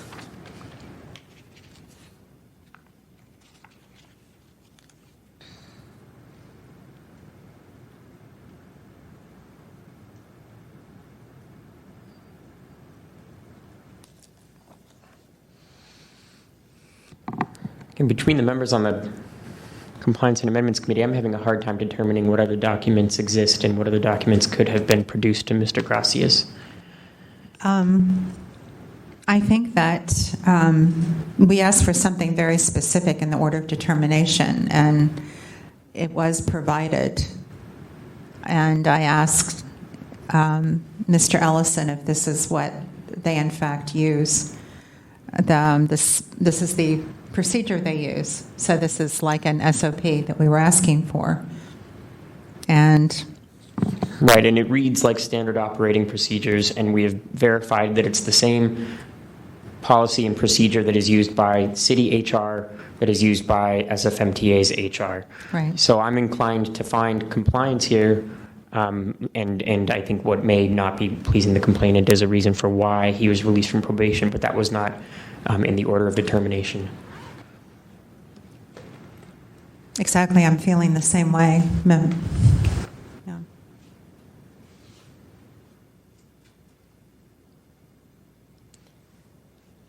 And I apologize to Mr. Garcias for not providing you with a document. I don't think that's under our purview to provide to you, and I don't think that this is the right body for your recourse at this time. Can I ask a question? Yes. If it's brief, I mean, yes. And if we can answer it, sure. That's another question. And of course, it's relating to 417.9 as well. They show the procedure, but it's not in compliance. It's supposed to be in view of public, which promulgate means. And this document does not point out to their own rule, SFMTA's 417.9, and whether they're in compliance and following the procedures. Neither was it present in my personnel file, which was subpoenaed. There was nothing in that file. And in this PDF, it says they spell out they have to do all these things. So where's the worksheet? Why isn't it in the my personnel file? Which was subpoenaed, by the way, by my workers' comp lawyer. I understand that at this point, though, we're assessing the order of determination, and that was to provide the policy and procedure. I don't... Right, but how does this PDF dictates what was promulgated as how an employee is released? It says what you need to do, but what you need to do, meaning that, okay, they filled out all these things, you know, the form, notice of report of probationary status, A, okay, second one, separation report, and then 6.6, release from probation.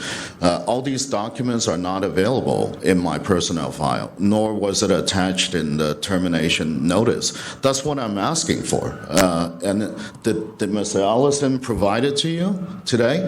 That is what I'm requesting Sunshine Ordinance Mr. do. Garcias, I'm looking at the separation report in the original packet. It's on page 50 of our packet today. I have the notice and release from probationary appointment form, which is item 51. I have the notice and report of probationary status, which is item 52. Which so I don't... I do believe... I wasn't provided with one. It would seem right. terribly odd to me if we were provided with these documents, but you were not. And if that's... That is the problem. I even phoned last Sunshine Ordinance meeting thinking and leaving Mr. Ellison another request, and I have left the IDR. I didn't get an email. I did not get a packet. He said that it was on his desk somewhere, that he will send it to me, but I don't have it. That's the problem. Okay, thank you, Mr. Gracias. Okay, thank you. And if we could just make a note to send this, can we send this packet, forward this packet to Mr. Gracias' email to make sure that he has received it. He has received it, okay. All parties, all items are posted online, and all links are sent to the complainants. Okay, thank you. Can I assume that there is no motion? Yes. Public comment? Is there any public comment concerning this item? There being no public comment is closed. There being no motion, this item is concluded.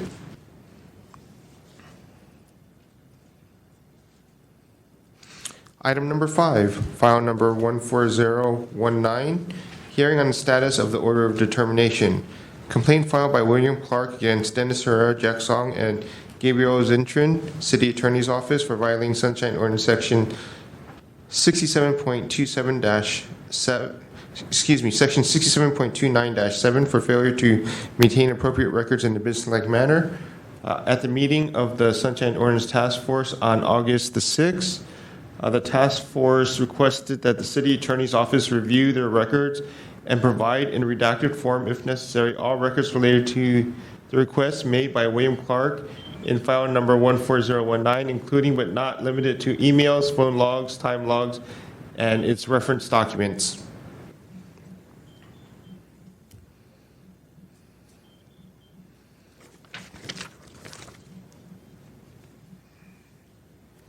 Okay, is Mr. Clark present? Yes, I am. Can you... William Clark. William, thank you. If you wouldn't mind updating us on the progress of your complaint. Well, I haven't received any further progress regarding this complaint, and I would just like to remind you that what was determined is the attorney-client privilege applies because of the recent court ruling. You determined that attorney-client privilege applies to all communications between the city attorney and the Arts Commission regarding public records requests that were included in the time billing sheet for the year that I requested.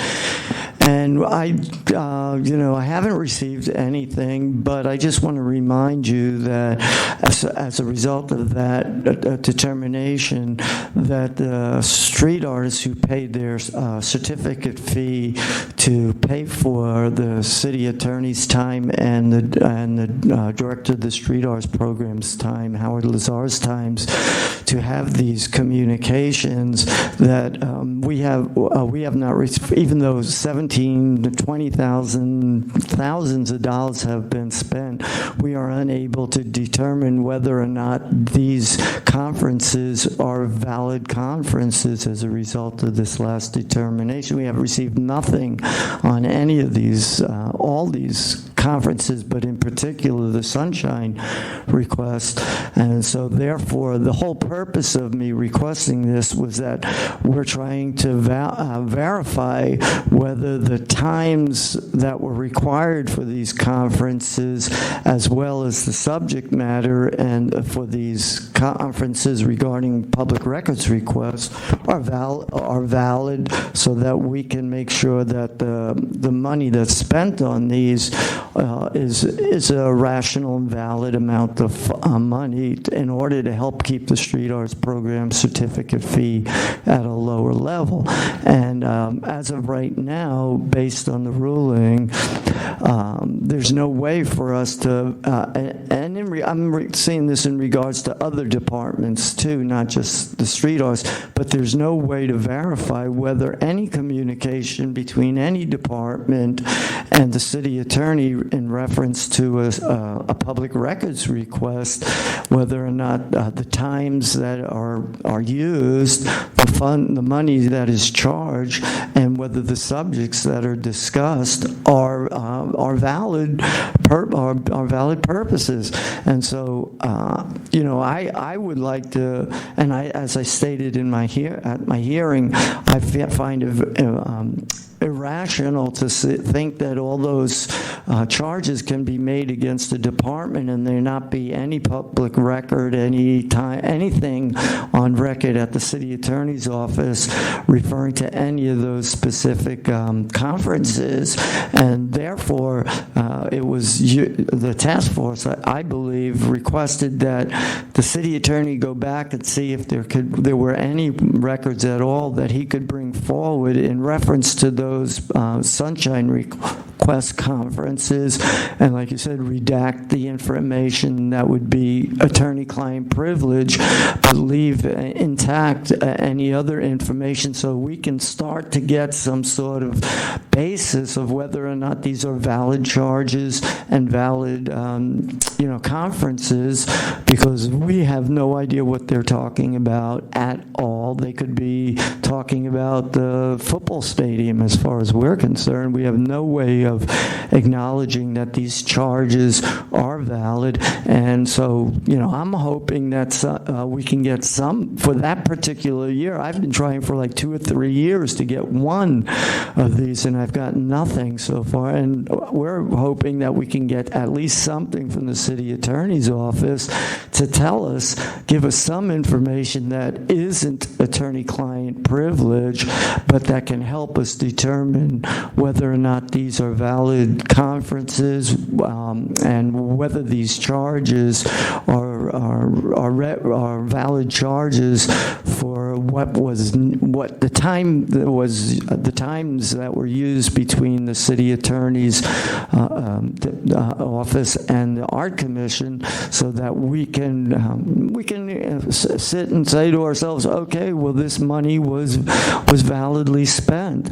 And I think there should be something somewhere that can help us determine whether these were valid charges that were charged to the street arts program.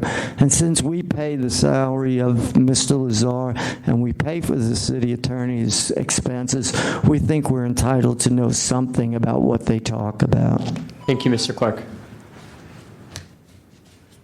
The city attorney Zitron, I see, is here. If you could respond. Or is anyone, excuse me, before I do that, is anyone present to provide comment on behalf of the complainant?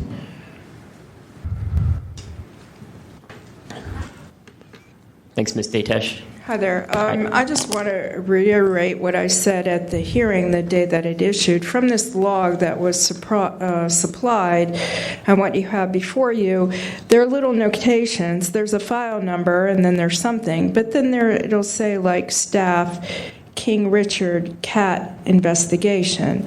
Well, what I noted to you last time is that there are 24 entries here that have nothing to do with sunshine hearings.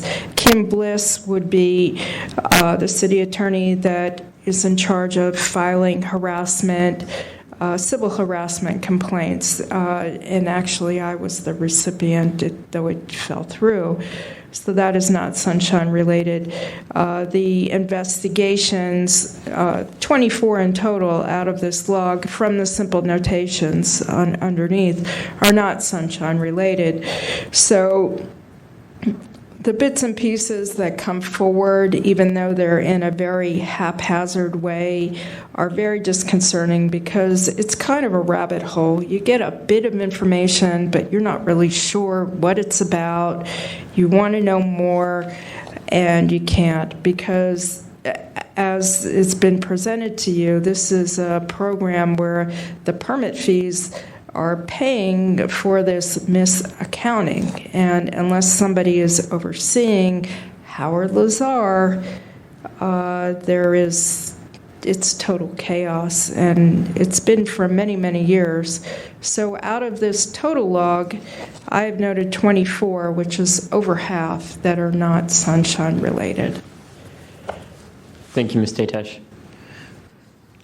Is there anyone else who would like to provide comment on behalf of the complainant? Seeing no one, I'd like to hear from Mr. Zitrin. Good afternoon, City Attorney Zitrin. Evening. How are you doing? Good, thank you. I'm under an a directive to produce records that I was under the impression we didn't have. We had been asked to produce any emails that were responsive to Mr. Clark's previous inquiry before the full task force. And Mr. Highland, I remember in particular, was very skeptical of the notion that there were no such emails. There, I believe, were 27. There was a record indicating that there had been 27 instances where Aideen Vera, or something like that, had consulted on Sunshine Matters. And for a variety of reasons, there weren't emails to provide that were linked to those. The major ones being that the majority of those communications would have probably taken place by phone just for efficiency concerns. And then as I was reminded when I went back to Aideen Vera and others after saying, okay, look, I'm under an order to produce these emails. Are we absolutely sure we don't have any? And I was reminded, of course, that they may likely have been deleted over the course of a period of time because Mr. Clark had requested emails for a given fiscal year. And that can be tough because what winds up happening is that by definition, no email that he would have requested to see could have been less than 6 months old. And it would be there are instances where emails that are older than that are still logged into the system, but they're pretty uncommon, only for people who are particularly bad at periodically emptying out their email files like me. So I was disappointed in that because, I was glad to be able to talk to Mr. Clark after last time and hearing him up here say, look, we'd like some information as to whether this was a good use of the funds. And I was listening to him thinking, it might be difficult just because, he wants obviously to get some information to verify it, and I think it's going to be very difficult for him to see anything that could verify that this was a valid use of street artist funds without viewing things that are a communication between an attorney and a client. So what I propose for right now is that we put our heads together, and I'm not coming up with anything right now, but hopefully with Mr. Clark's help and with the help of some people in our office, that we can come up with something that does fit one of those descriptions that says, what assurances can we give someone that this is a good use of their funds that is legal for us to disclose? And, as I said, off the top of my head, it seems unlikely that I could find, that if you picture the Venn diagram, that there's anything within that section of the Venn diagram. But, I hope I'm wrong, and I hope that over time we can get that information. Because it is, I listen to him up here, and I'm like, yes, that's a very valid concern. This is a communication that took so much time, that cost so much money to the program, and definitely they're going to want to know whether that money is being properly spent. So I hope to be able to work with him to do that, but at the moment it's sort of difficult to see how we get at that. Beyond that, I'd be happy to answer any questions you have. Mr. Citron, so you're saying that there could have been emails from a couple of years ago that were exchanged regarding one of these items listed here, but they don't exist any longer because of the records retention policy in the city attorney's office? I think it probably would have been more recently than a couple of years ago. I think it would have fallen in the fiscal year from which they had requested those communications. But yes, essentially. If I can ask a question very Sure, on this topic, what is the retention policy for emails? The retention policy is for records rather than emails, and whether a record is an email rather than something else is not. But typically those that are designated for permanent retention, I'll be providing this to, is those essential records that are necessary for the continuity of government and the protection of rights and interests of individuals. This comes from the city admin code. And our policy says examples of essential records include numbered city attorney opinions, significant letter opinions, and client advice letters. And of course I heard that and said, great, what's a significant client advice letter? Right. That sent me immediately back to several other members of the government team who basically said that is the sort of letter that is meant to give us the ability to essentially restart the city government, those records that are necessary to restart the city government in the event of a massive loss of some kind of city resources. Those, as it goes along with numbered city opinions and significant letter opinions, is those things that are necessary for the bare function of government to work. And what about client advice letters? How is that defined? That was a question that I had, and they said, a number of people said this can't possibly have been meant to include every communication between a lawyer and client, given just the sheer volume of those and the notion that an essential record is meant to ensure continuity of the government. I can understand if people would disagree, but every lawyer that I spoke to on the subject, or 3 or 4, said that they would consider that to be an absurd result. Well, it's funny because I think you would agree with me that in this era where we're communicating on different platforms and there's a lot more, sort of concrete, tangible records of our communications, people text opinions, in some contexts. Not the best practice, but you understand that there's, this complete side where email communication is never a client advice letter, and then there's this sort of like more compromised middle ground where it's like, well, there may be legal advice in an email, and that might fall under the client advice, the definition of client advice letter. Certainly, maybe not every email, but some emails are going to contain information that was probably contemplated by client advice letter. Is that? I would say some. From the discussions that I've had with others, I would say yes, some, but very, very few. As I said, sort of the standard being to ensure the continuity of government. Right. It's interesting to me. It's actually fascinating to me because as we, this is an ongoing conversation about how to define what should be kept as a permanent record and what constitutes a client advice letter. What is the retention policy for, private emails that discuss public business? What is the retention policy for, text messages that discuss public business? The medium is not really. These aren't divided by medium. Exactly my point. Oh, I see. Yeah. So in this situation, then, client advice letter may include an email communication, and that email communication may be subject to permanent retention.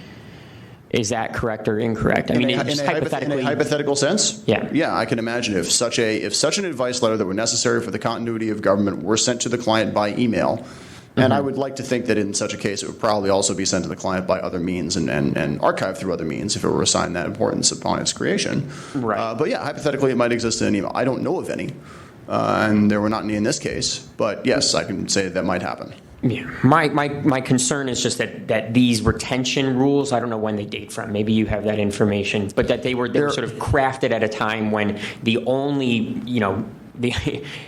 there weren't that many hard letters being sent. That a lot of advice was taking place not in a recorded format, right? And so this is, again, I'm speculating, but that these regulations pertaining to permanent retention and sort of shorter retention periods, these regulations predate email technology. They do not. I have this as being signed in 2006.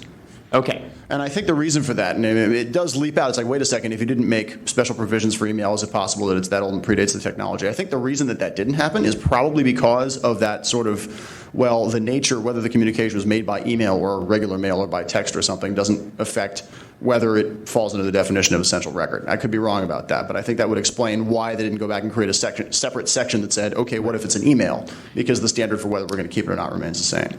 Yeah, and I'd say it's exactly that gray area that makes this a complicated question for us to address right here, and how to determine, how to tell an attorney whether that is subject to permanent retention or not. It's very easy for them to say, oh, no, it can be deleted within 6 months, right? So it's that gray area that makes this a hard conversation, and yes. why we need to be working together on this. So.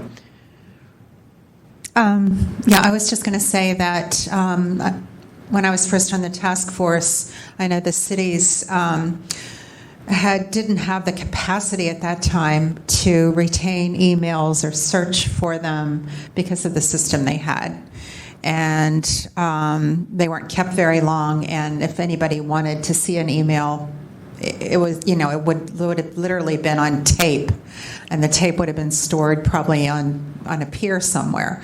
But there is a new system, and emails are more easily found. They're also, the capacity for storage is vastly greater now. And I know that the city's IT department, or COIT maybe, has developed new retention schedules for city departments and so forth. And so those things are changing and have changed recently. But I'm beginning to think, okay, it's hard to believe that perhaps there are no emails from the time period that Mr. Clark was seeking them, and that we thought surely they must exist. Okay, so I'm thinking, well, maybe they don't. But I have some other questions about, because we were asking not just for emails, we wanted anything that, any document in any form that could shed some light on the purpose of these meetings that were costing the street artists. So I'm looking at, for example, October 23rd, 2012, 3.5 hours were spent on something related to public records request, and it was $826. So I know I've seen documents addressed to us because of various matters that have come to us that have been prepared by the city attorney on behalf of Howard Lazar. So, maybe that was the reason for that amount of time. Preparation to work done on a letter to us regarding, and who knows, but this is kind of the type of thing I think they're wanting to know. And it's one of the things I find frustrating, because I think a lot of the times city attorney's advice is sought for how to deal with our task force. And it just feels like sort of a game of keep away. That isn't exactly it. The street artist wants some information, and Howard Lazar goes to the city attorney's office for how to deal with this request, but the street artists are the ones having to pay for this. So it's a crazy situation. But it sounds like you're saying there must be some way to provide some accountability to the people who are paying for this. What I said more was that I'm hoping there's some. There's hoping, right. So, okay. So what about this? I thought in our discussions, and correct me if I'm wrong, but that we were talking about more than just emails, and there's reference here to memorandum that are being drafted, and I really, correct me if I'm wrong, I may be, but I recall you saying that, yeah, we could produce that memo. It would be completely redacted. There would be no information in it. Well, but I was talking about sort of a hypothetical email that I found, because what we were going back and forth on, and this goes back a long way now, is whether the content of such an email is disclosable. And there was a court case, and first it was the trial court, then it was at the appeals court. Right. So, and then this even changed since the last time that I came before the full body. I went back and said, what, how does a privilege log, which a privilege log being a list of essentially, those, and I was talking to, and the first thing that I got back was, actually, no, there was just this case that says we don't have to produce a privilege log. And I went, oh. So I reviewed that case. So and then I believe we had also discussed, even suggesting that even if you don't have a legal obligation to produce a privilege log, and maybe it sets bad precedent to start giving out privilege logs willy-nilly, but it might be a good policy to implement to provide a privilege log, particularly in an instance where there's a lot of skepticism around the Arts Commission and the validity of what they do and the validity of the advice they seek, and et cetera, et cetera. Well, I understand, but that's not our primary concern, because I look at it as being three things, three different sort of fields in which the information that we have falls. There's must disclose, may disclose, and may not disclose. And you're talking about this as being in the may disclose field. And what I've noticed in my time before the Sunshine Task Force is there's very, very little where we actually have the discretion whether to disclose something or not. Either we're legally required to disclose something, or we are legally required not to. And that's always our issue, is when I get ready to say, okay, well, what can we give them? And somebody panics and says, we can't do that. That's, again, that violates the law. Right. And I guess I have a very simple way of interpreting the ordinance, and that is may disclose. This task force, what we strive for is to provide maximum access, maximum transparency.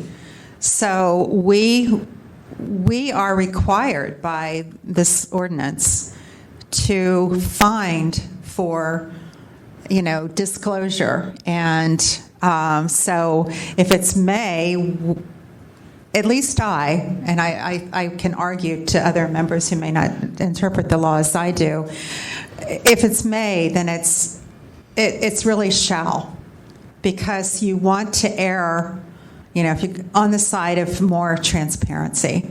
So we have butt heads with the city attorney on this very issue, where we say, if it's possible, if you may, then you shall.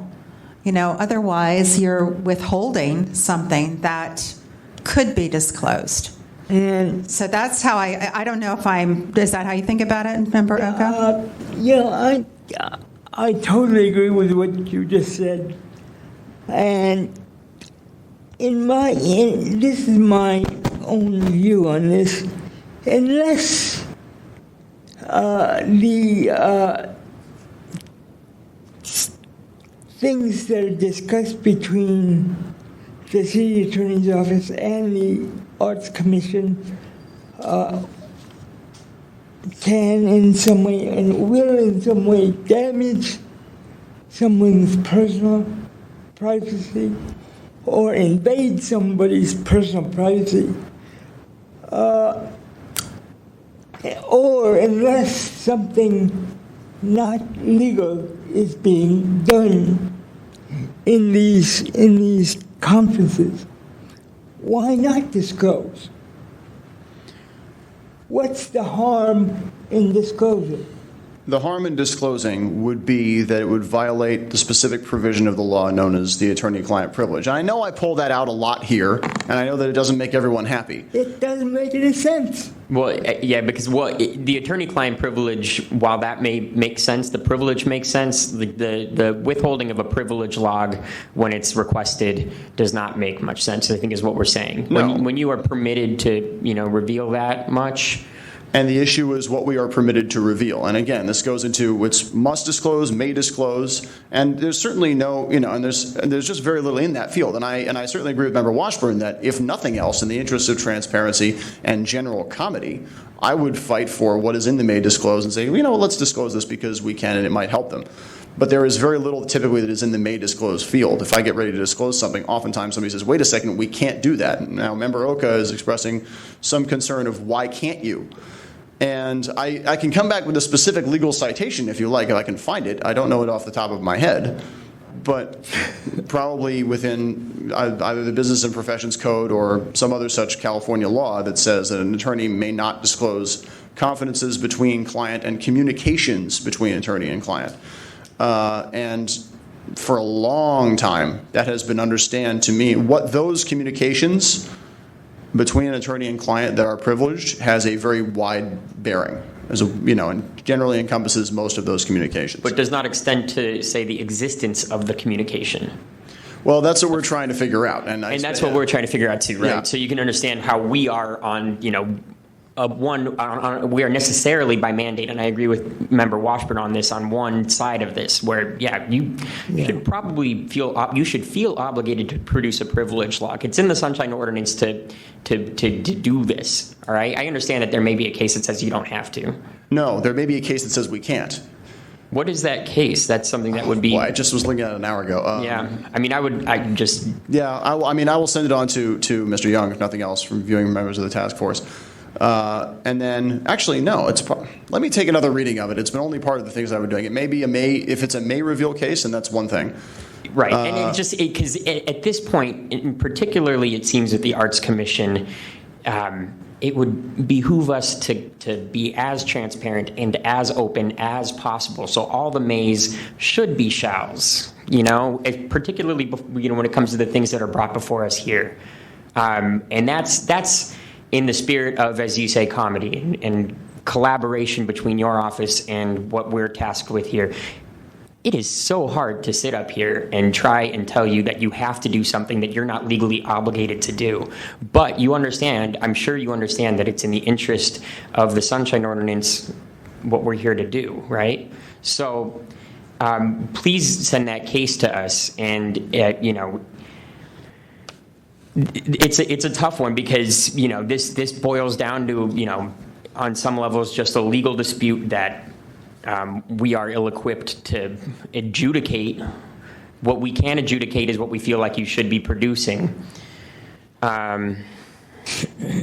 I mean, I'm looking at a line here that says 4.25 hours spent on a memo at a cost of $1,000 some dollars, and I'm hearing, you know, the complainants sort of desire to know that was, you know, something that was money well spent. That, you know, and if they cannot read the memorandum from beginning to end because that memorandum is attorney-client privileged, as it may well be. What else can we provide? But for, you know, the entire memorandum with everything redacted. But, you know, so I'm sorry that they would see 19 pages of blankness, but that 19 pages were written, right? I mean, that's what I'm trying to think of, these sorts of things that we can... I suppose so. I foresee a couple of problems. Yeah. One, that certainly the length of a legal memorandum can indicate how much time was necessary to write it, but not necessarily. I've written very short legal opinions in my life that took forever. And I don't want to have to sort of come here with a very brief, you know, you wrote a one-page memo that gave much time. And then defend why it spent. Yeah, and people on the government team are not going to want to send me here to have to do that. Right. I mean, maybe we can cross that bridge when we come to it, but I would prefer not really to have to do it that way. And that sort of leads into my other concern, which was, you know, if we say that we have a privileged log, you know, as you say, it's going to be very difficult for Mr. Clark, because I was listening to, you know, he wants some, as you said, indication that this many hours is time well spent on behalf of the street artists. And I don't know whether a privilege log really gives him, I mean, regardless of what we were talking about earlier about whether we must or may produce it or what have you, I don't know that it really gives that much information.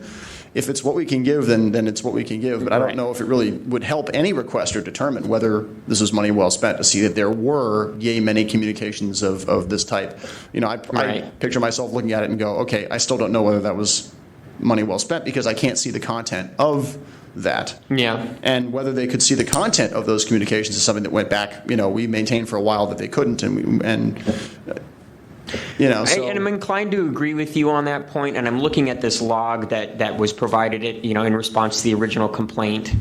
And it's impossible. It's really, I don't understand how you're supposed to tell whether this was legal advice well paid for, which, you know, is the crux of the complaint.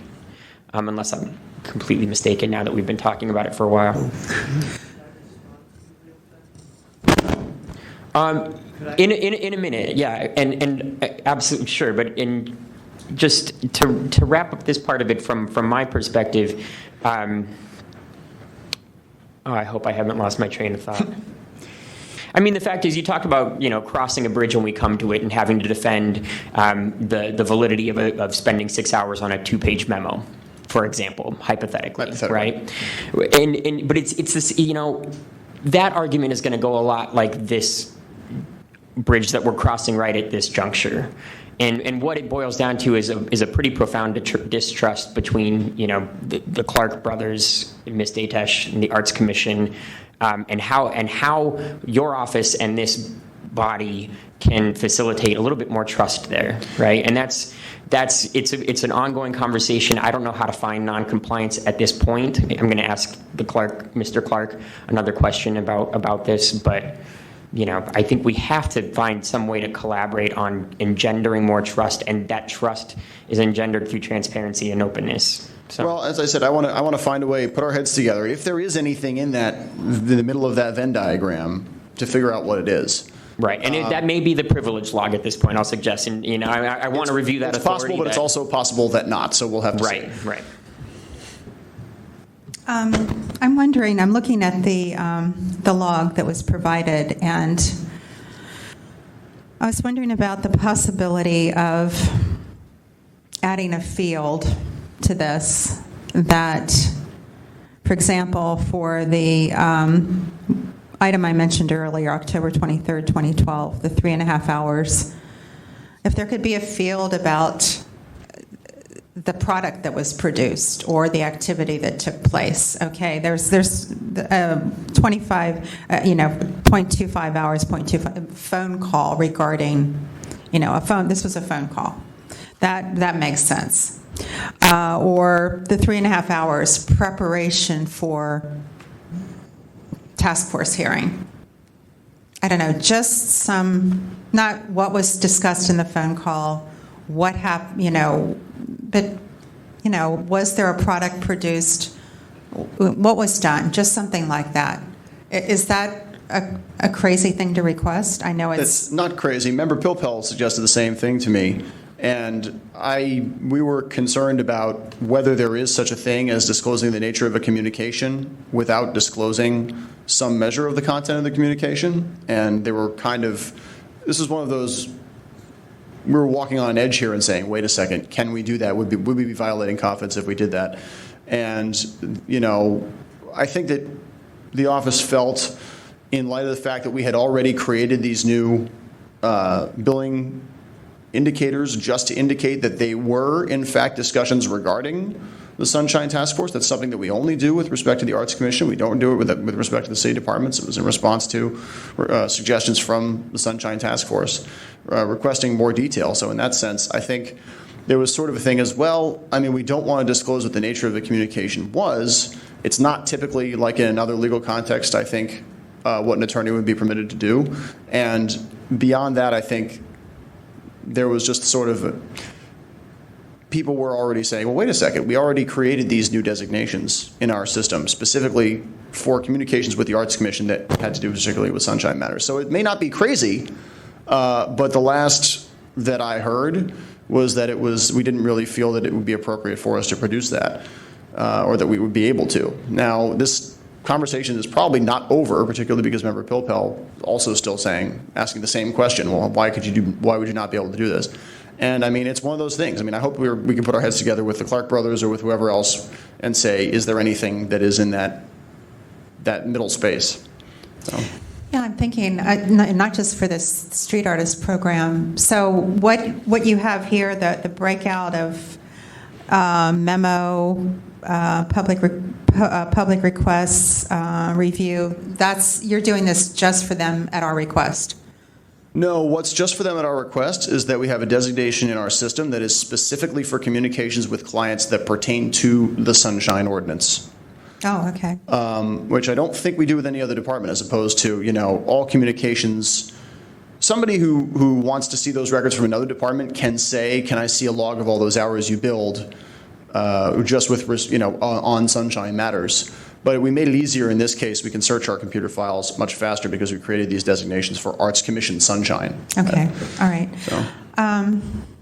Yeah, this is just something to think about going forward. My next suggestion or question, I've had the occasion to hire attorneys, and I get... I'm sorry. My daughter's actually an attorney, so there. I'm doubly sorry. But you can ask for an itemized account, and they'll say, reviewed materials or phone call with client or phone, so I know what's been done, and I feel like, it's money well spent, even though it's a lot of money. So is this something that the taxpayers could want to see, or city departments who have to budget for your time, and our little task force who gets precious little of your time? We would like to know, what's being done on our behalf and why we can't get more of your time. So is that something you could ever supply to, I don't know, the Department of Public Health? They want to know, okay, we're paying you this amount of money every year. What exactly are you doing for us? Yes, absolutely. So you can say we phone can supply calls and all that? To see, as much detail as we have, we can supply. Now, for the same reasons, it's unlikely that it would be kept in that kind of granular means of this phone call took yay many minutes and this was discussed. But there is some version of an itemized bill that we can probably provide, that we do provide to city departments. I don't know how much more detailed it is than what you're holding there. But, with respect to private attorneys, yes, people can request that, but specifically clients who share relationship. The lawyer is not obligated, in fact, forbidden from withholding such things from the client. Mm-hmm. Whether that's, and this is a different, this is touchy because it's a public law office, and indirectly or directly, all city departments are funded by taxpayers. So this question, has been going on for as long as there have been public law departments is the public, entitled to this sort of thing. Definitely the client can receive an itemized bill because city departments do have to budget. One of the things they have to budget is legal expenses. And what about when you have to do like a prove up of fees to a court, a motion for fees? I don't know off the top of my head. As far as just documenting hours? Or with respect to the standard of proof or the burden that what you have to show to justify your legal fees. Yeah. I don't know. I can go and find that out because that's a very good question. Okay. Just following up on Member Washburn's suggestion. Okay. Well, I think that I would like to hear from Mr. Clark. I know that he had something. As a question, would you like to respond to something that was stated? Yeah, a couple of things, but mainly is that, even though everything you just discussed, I do not understand why in the time log, specifically for the Sunshine request, that they consider the fact that if it was included in there on a specific date, that, there was a conference with the city attorney for 2.5 hours, that they couldn't put in what the request was for. For instance, regarding Sunshine complaint number, the number of my complaint, I forget what it is now offhand, but the complaint number could be included in that time billing sheet so that we can have a cross-reference between the logs that the Arts Commission keeps for what they're claiming as their time and so we have a reference so that we know on this date we don't need the advice that was given at this point in time, but what we need is something in there that says, this Sunshine, besides just saying public records account, public records request, Brown Act, that it specifically says in there in regards to complaint number such and such and such and such, or request by Art Commission to interpret Sunshine request by Paula Dodish, dated on this date.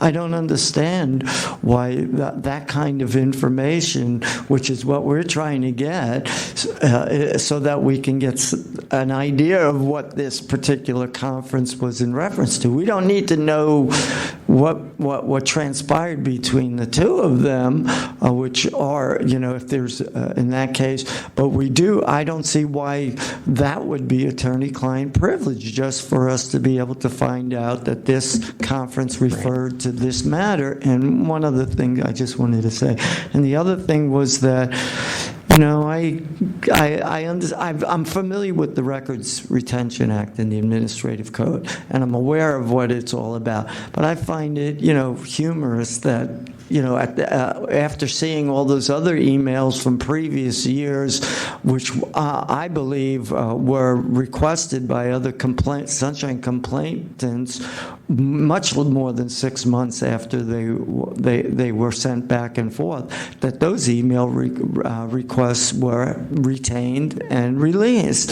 and that all of a sudden now we're being told that, I'm not so sure that they can destroy those emails within 6 months. I'm not so sure that they don't fit into the other category where it's required for them to hold them for more than 2 years or 5 years and get permission from, I believe, the Board of Supervisors to destroy those emails because they are essential to the department's thing. So, I'm just... Yeah, I sympathize with everything you're saying, and particularly to the extent that there are all these sort of gray zones, and to the extent that retention policies for things like emails are not all that standardized, if standardized at all. I think that there's an obligation for departments to post their retention policy, but there's not a whole lot of guidance on exactly what that retention policy should look like. There's frankly very outrageous article in the Bay Guardian recently about the mayor's office retention policy, and it's I don't know how to wrap my head around.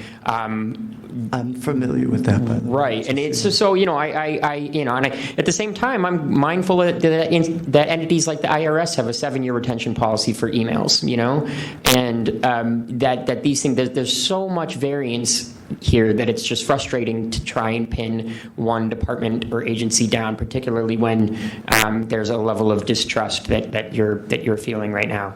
I don't know that that we can navigate that gray area with such certainty as to find non-compliance here, and I think that it has to be an ongoing conversation with the city attorney's office about how much information they can provide, and with understanding that the city attorney's contention right now, whether we agree with it or not, is that disclosing that the communication was about the request submitted by William Clark, that may in fact violate the confidence that they have between themselves and the Arts Commission. And so trying to figure out how much information can be released without violating that confidence is a question that I feel ill-equipped to adjudicate right now, but that I think should be the subject of ongoing conversations with the city attorney. I would like to hear if any other members of the Compliance Amendments Committee have thoughts on that. No, I agree that this is a somewhat moving target, given advances in technology for how long something can be retained or possible to be retained, and capacity for searching. And I'm heartened by Mr. Zitron's willingness to see, if the city attorney's office can be more transparent. And we'll have to rely on you to continue to be vigilant, as you have been for so many years. I feel like we're making incremental progress, and I think we're having this dialogue. So, at this point in time, that's all I can say. Well, thank you. I would just ask if it could be clarified to the task force somehow what the retention policy is in this regard, or with the city attorney in regards to emails, because if it's even if it's a non-essential email, that all they have to do is turn around and say, hey, it was a non-essential email and we destroyed it. It's 6 months and 1 day, or 7 months, 8 months. I mean, see, what I'm trying to say is I don't get the billing sheet, the time billing sheet, until the end of the year, like September or October. See, I can't get even that time log billing sheet until October for the previous fiscal year. So I'm kind of put in a spot where, because I asked them for it, and they say you have to wait till October, and then we'll know everything. And then October comes, and then these things occurred more than 6 months ago, and all of a sudden then I'm told, well, those bills and those conferences occurred more than 6 months ago, and those emails occurred more than 6 months ago. So sorry, we're not keeping those records. So I'm kind of really in a really bad spot in that regard. You are, and I think I think it's a natural inclination to suspect that things are being hidden from you,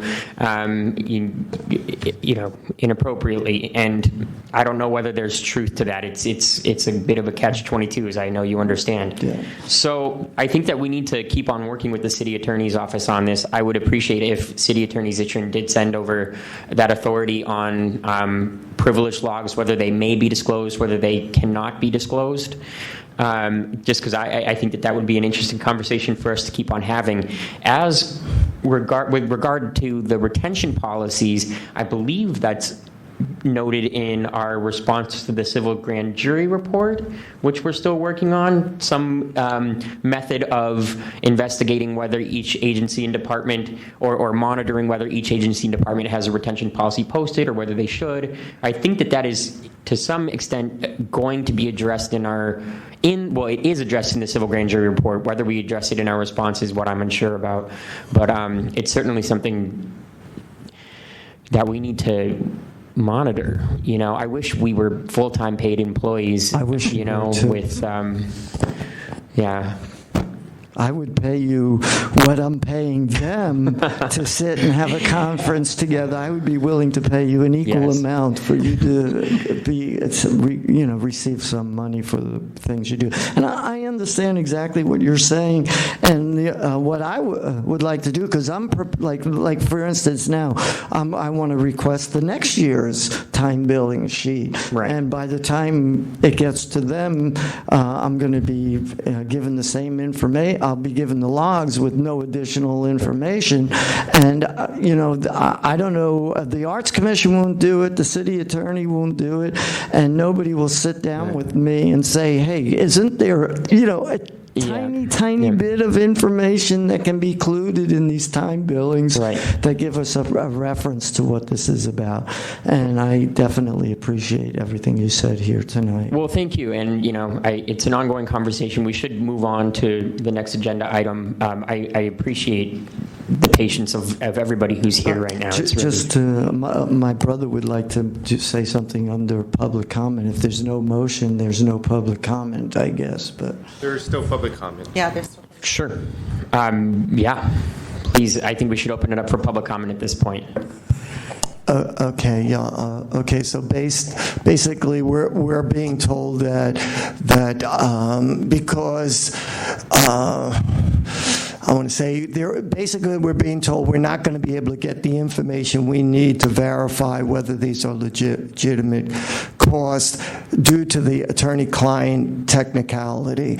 And, I want to put it on the record that because the street arts do pay for both of them, that if the Art Commission continues to refuse to give us this information that we're paying for to determine whether these are legitimate costs, because they are the client and can release that information, if the Art Commission refuses to do that, then we can't make any other conclusion that this is a deliberate refusal by the Art Commission to give us this information that we are legitimately allowed to have because we're paying for the salaries. I mean, if we weren't paying for the salaries, I wouldn't even waste my time here.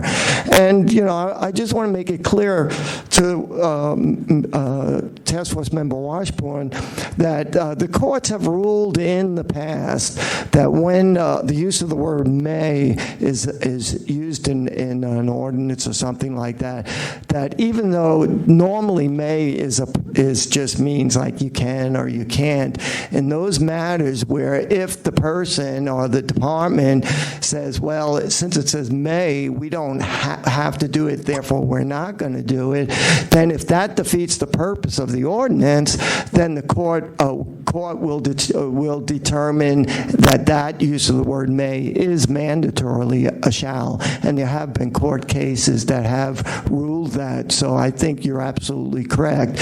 In the case of the city attorney here, I agree with him. He's saying, well, there's very few cases where it's may. It's either going to be we can't do it or we can do it. And, I think that what we have tried to do because of our situation as we first tried to, just have a really a man-to-man situation where we say, well, look, we're the ones paying for you.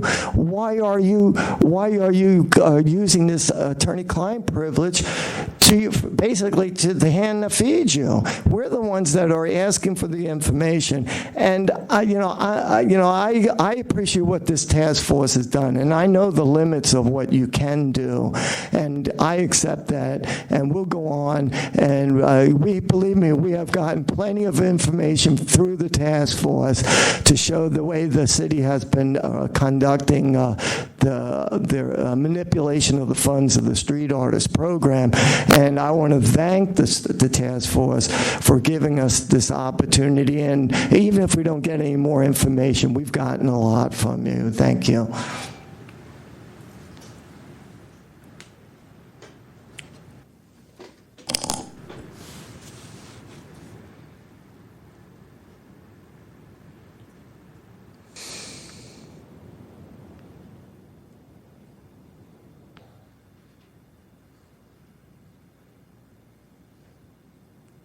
Is time Yeah, commencing? I'm just waiting for him. Oh, I will start it when you start speaking. Oh, I'm sorry. Okay. You got to understand the flip side of this, too. You got one guy who's had the same job for 44 years. It doesn't appear he has much of an education. So, when you're sending him an email and you're getting something back that is completely unrelated to the documents that you requested, you're certainly going to have some doubts there. Then, from what I've seen from his personal notations of the time that's spent on sunshine complaints, it's a kind of handwritten chicken scratch thing. So there's really nobody who's signing off above him to even verify that these events even happened. It's a date, it might be a certain amount of time, and it'll have a person's name on it. So it's not really any kind of verifiable document that you can, say, okay, that satisfies my curiosity. The guy did use my money to good use.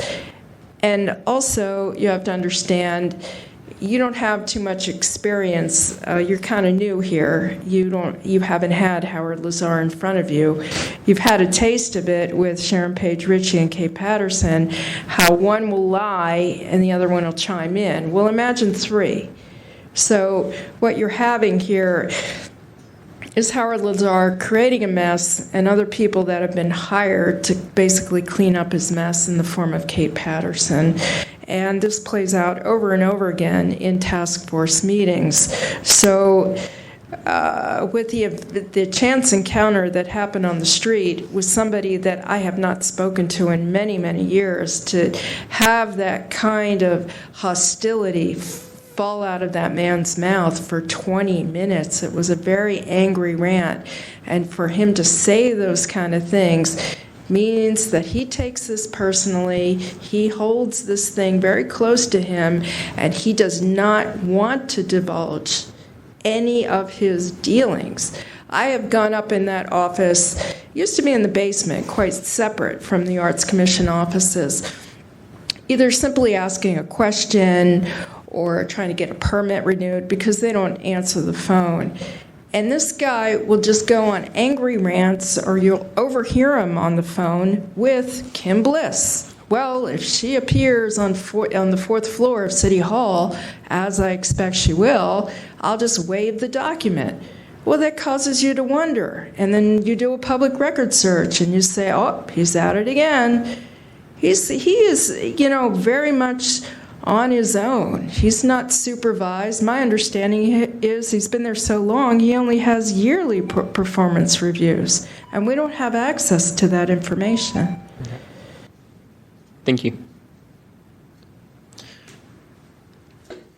There's no additional public comment.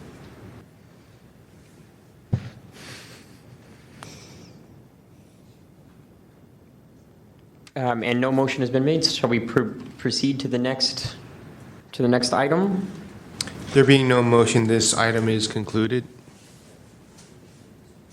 Item number 6, file number 14073, proposed amendment to Sunshine Ordinance Section 67.29-5, calendars for certain officials.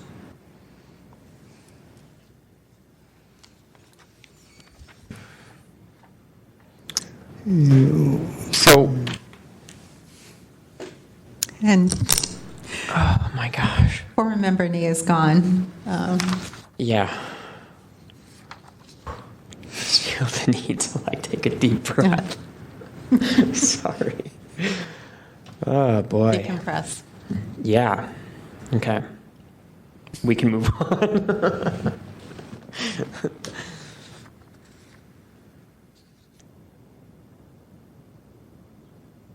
Was this item something that we needed, or that you needed Member Nee here to address, or? Well, he brought this, I believe he brought this up at the full task force meeting, the suggestion, and then he sent the email. It came to Victor and to me and Vice Chair Hyland. He was following up on the suggestion he made. And then he actually drafted an amendment that we would send to the Board of Supervisors and ask them to put this on the calendar and pass it. Okay. And right.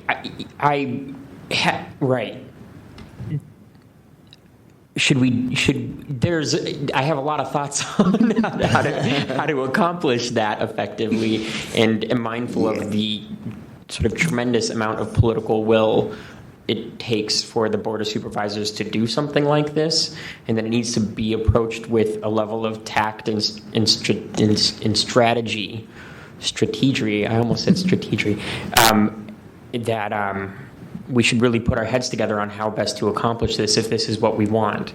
I think we've talked about it previously, that it makes sense for the calendar requirement to apply to the Board of Supervisors, and that it would be nice if they did this, on their own. Mm-hmm. And to that end, it almost makes me feel like we could get them to buy into the idea first by starting the practice of posting their calendars, right, willingly, right? Which it would be its own tall order. But that may be one way of approaching it as an alternative to saying, here, pass this. And on that note, do we need a specific supervisor to introduce this? And if so, who would that supervisor be?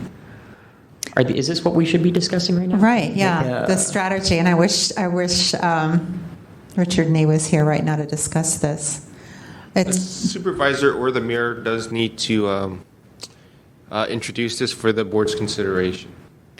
And I think that this would be a lot easier after the November elections, for one thing.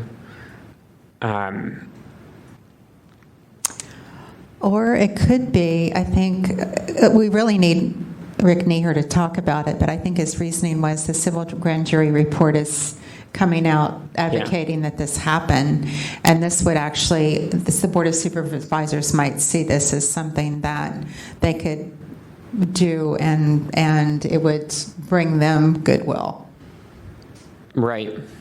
Rather than us waiting to build goodwill. Yeah. Here, if you do this, it'll be seen positively by the voters. Mm-hmm. Well, it's like, I think here's an opportunity for you guys to do something in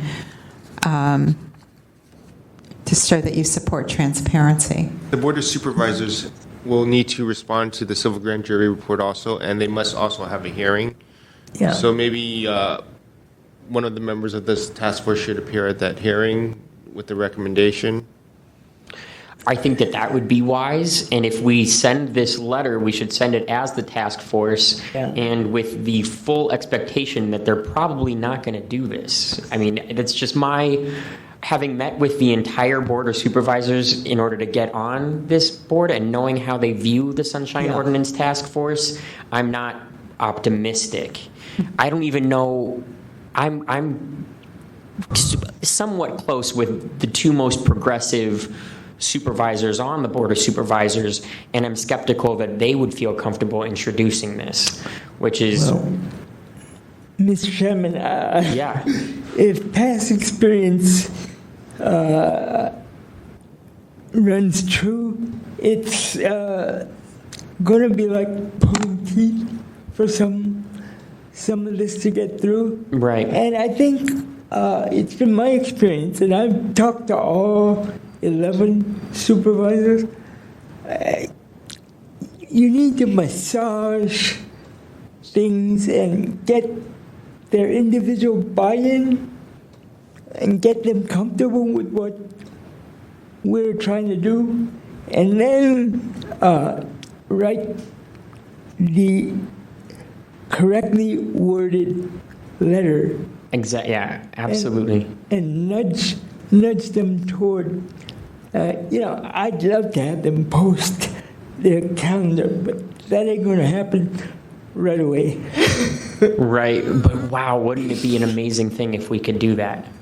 If we could get this done? I mean, that would be a really phenomenal achievement. Well, I think since it directly addresses one of the items on the civil grand jury report, why don't we put this on the agenda for the next week's task force, and to have a discussion then, and then perhaps, as Victor suggested, when we go to the hearing on the civil grand jury report, they will have our comments. Yeah, and then and we can also, and we will have mentioned this. They will have seen it, and then I don't know. That's strategic question. But I like the idea of introducing it in advance or at the meeting of the Board of Supervisors, and I think that that's the prime opportunity for a number of us or any of us to show up as individuals, not even as representatives of the Sunshine Ordinance Task Force, because I don't know, can we do that? Yeah, we can. We can. Yeah. Then I think that is the prime opportunity to do this. Yeah.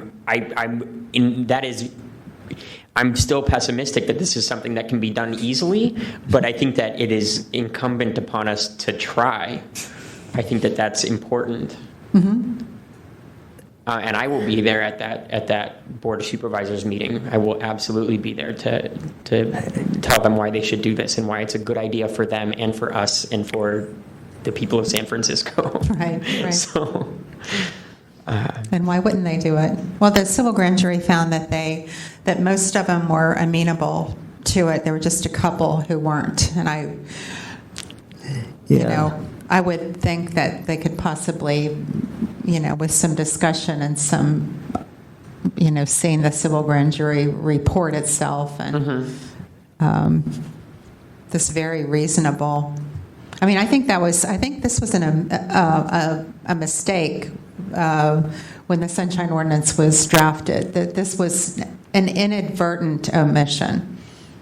If we could find confirmation that this was an inadvertent omission, like from the get-go, that would be, if we get, the bigwigs who were there at the very beginning to testify to that fact, that would also, I think, be.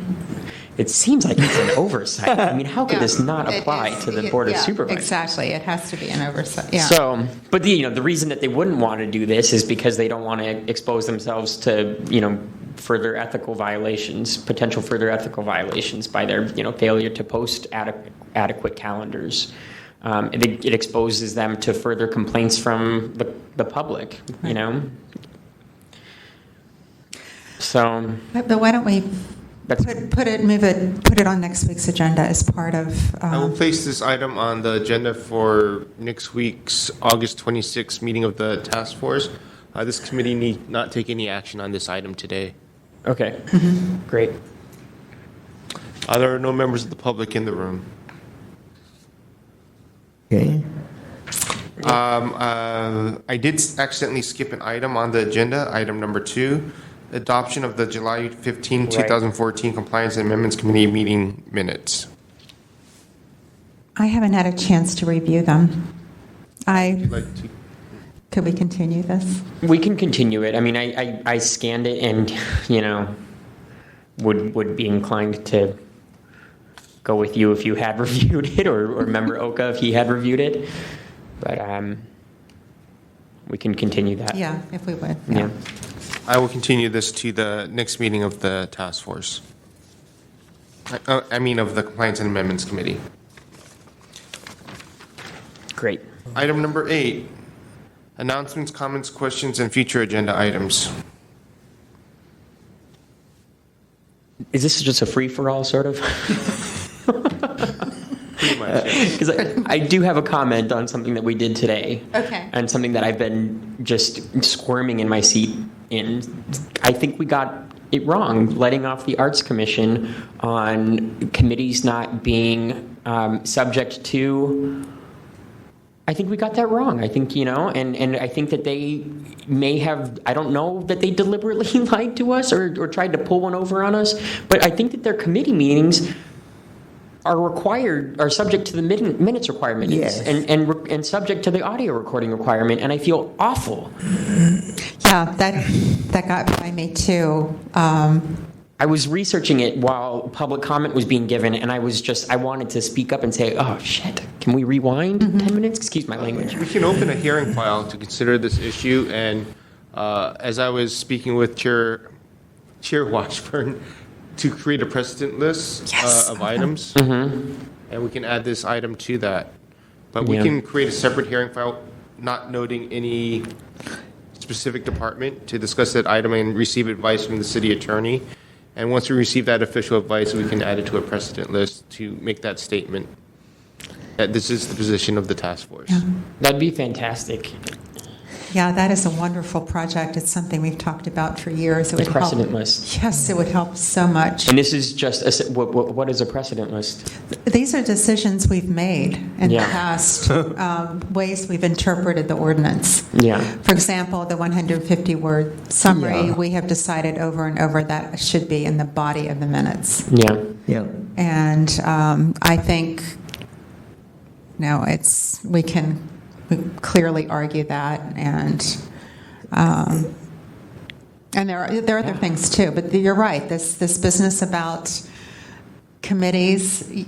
Yeah, Peter Warfield was absolutely right. Totally right. Yeah. And I felt bad for cutting him off, even though comment is only limited, and I feel sort of need to enforce that. But he was right. Yeah.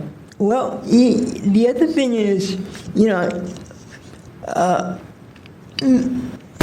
Ms. Patterson has, in the past, been very, I believe, disrespectful to the task force in the way she has, quote, lectured us on. She has said to us, we are overstepping our authority. Right. And she always has this combative attitude toward the task force. And she's going to tell us what we can and can't do. Right. And that never helps the process. Right. I absolutely agree. And, Paula Datesh can lecture me in a way that I take much more kindly than Ms. Patterson lecturing on being a new member on the task force, Yeah, well, Anyhow. I need to. Well, the issue is how to stop her. However, we did go through the entire list of all the complaints that Mr. Tesh had concerning the minutes, and I went through their website. As far as I can tell, their website was up to date. Okay. As far as I can tell, they're talking about odor items. I can't speak to that because they're not even listed on the website. Right. I wouldn't even know what to look for. Okay. So I think they know what they have to do, and the inventory, that's just one of those things they're fighting us on that's because that's what they do. Yeah.